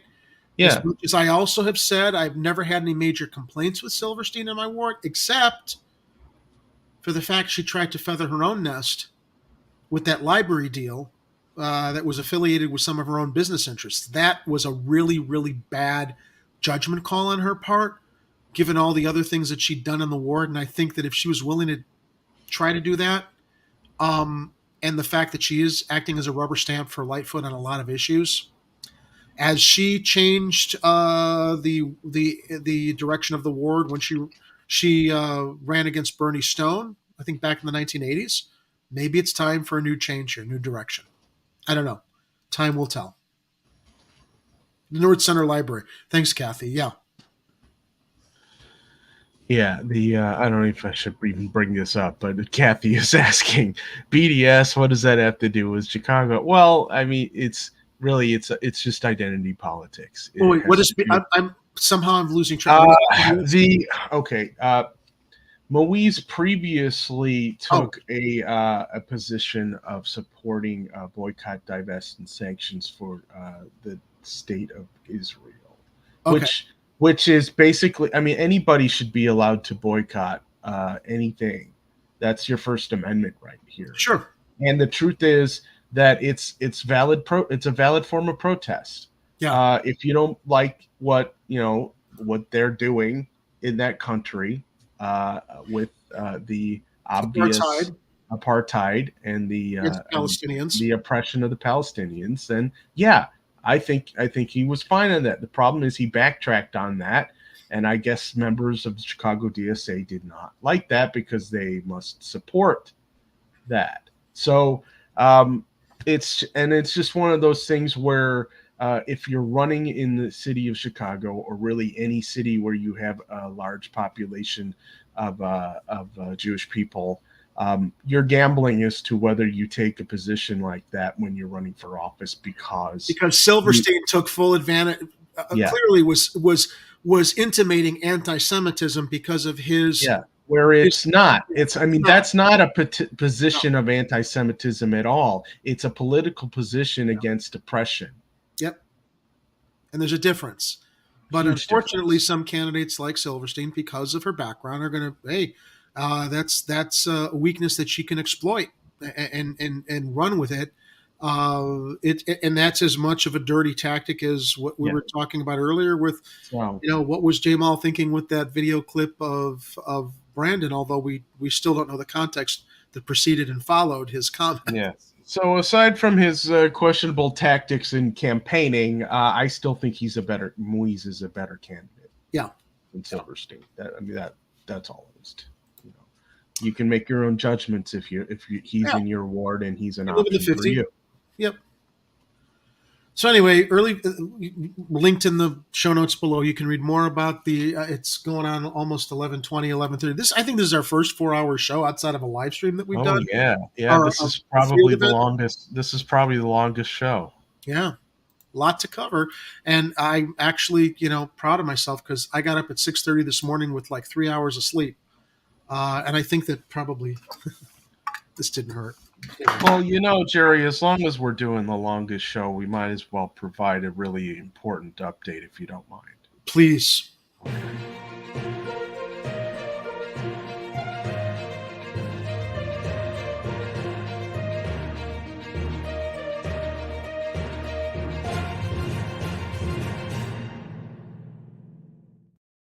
We still don't know. We still don't know. We still don't know. We don't know where the wings are. She hasn't done Discovery yet. They haven't done I think it's because we're still several days away from the court date that I heard it was happening around the 22nd or something. I don't know. I can't find any information on it though. I don't know where to look. Maybe Kathy Powers or someone in the chat knows the website we need to look up to find out the court date on this thing. There's a serious cover-up going on here with those Vera Liddell, because 11,000 cases of chicken wings don't just disappear. They went somewhere. Good point that Andrew brings up in the chat here, based regarding our last commentary. Don't some Jewish people take exception to Israel's government? Yeah, yes. They do. So isn't that inherently anti-Semitic to assume that all Jewish people support Israel? Yes, it is. Well, I don't know if it's inherently anti-Semitic, but it is inherently bigoted. Yeah, bigoted. Bigot is for sure, because it's a broad stroke that way. Yeah, and I have said this in a previous show. I grew up Jewish. I had a bar mitzvah. I have opinions on that situation, and my opinions and everybody's opinions are valid when it comes to a situation like is going on in Israel. The problem is it's kind of a third rail conversation topic for a lot of people, because very often there will be people who will label you as one way or another of being anti-Semitic. And the truth is, you can't be anti-Semitic taking a position against the oppression of the Palestinian people, because they are also a Semitic people. And all of this conflict is over religion. Chicken wings, but probably religion. Yeah. Kathy Powers says the other great divider. The wings flew away. By the way, if anybody's interested, the best way to get a really great chicken stock is not this bone broth fad. It's to use a bunch of chicken wings, because of all the connective tissue melts down into collagen and creates that perfect chicken stock, chicken base. You will thank me later next time you're making a chicken soup.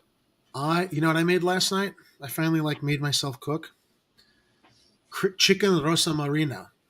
That's orzo with tomato sauce and chicken in olive oil, cooked in olive oil. I'll bet that's good. It's very delicious. We should do a cooking show. Like you do pizza, I'll do some Greek recipe. I can cook a little. I just don't cook a lot because I'm one person and I hate all the prep just to feed myself. Usually the food lasts a few days, so I've got a pot of chicken. Yeah, I love cooking, but you really got to make time for the preparation and getting all the ingredients and stuff. And it's like sometimes it's just you just want to nuke a burrito or something.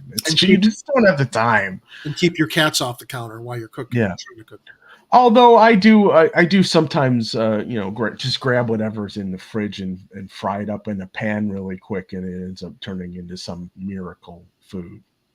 So, So, any special plans for the weekend? Plans for the week? No plans for the weekend. Although my office has President's Day off, so I'll get a long weekend.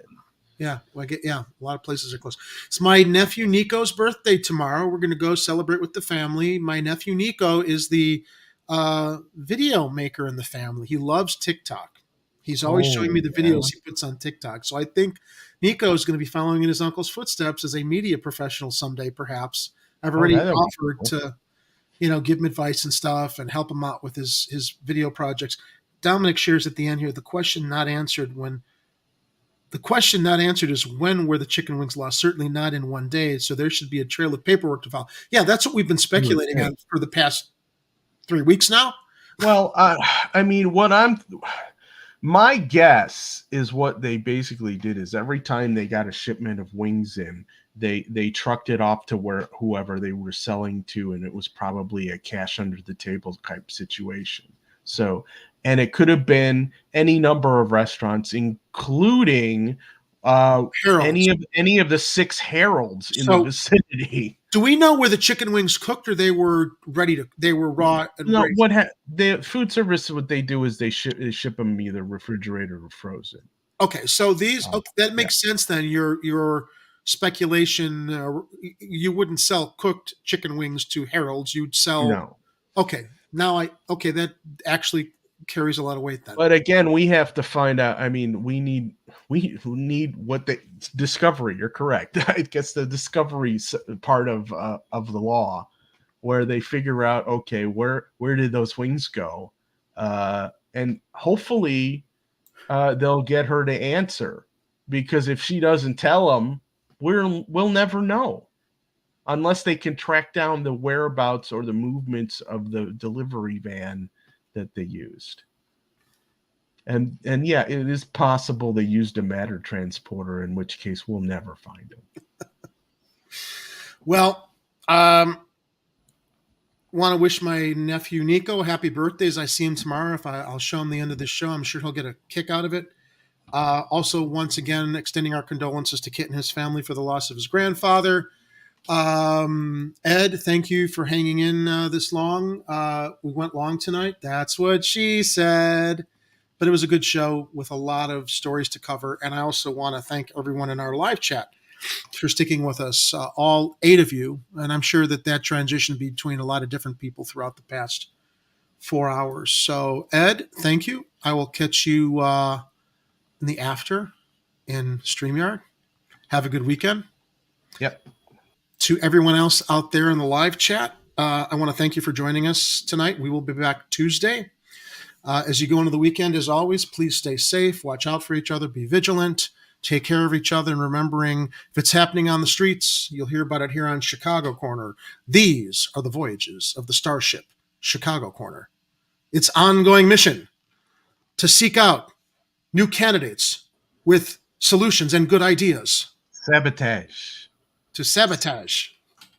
Our mission is to sabotage the bad candidates and seek out the good candidates. And to... Bye, everybody. I'm trying to do a smooth outro here. Anyway, there you go. Stay safe, Chicago. Thank you for joining us tonight. We will see you next Tuesday. Arrivederci. Good night. And as always, I was in the wrong tab. Stay safe. Get out. And don't come back until you've redeemed yourselves.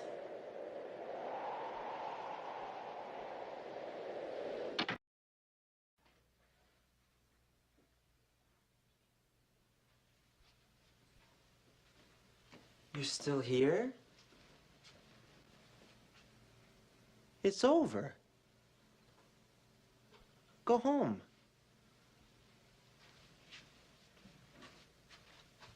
Go.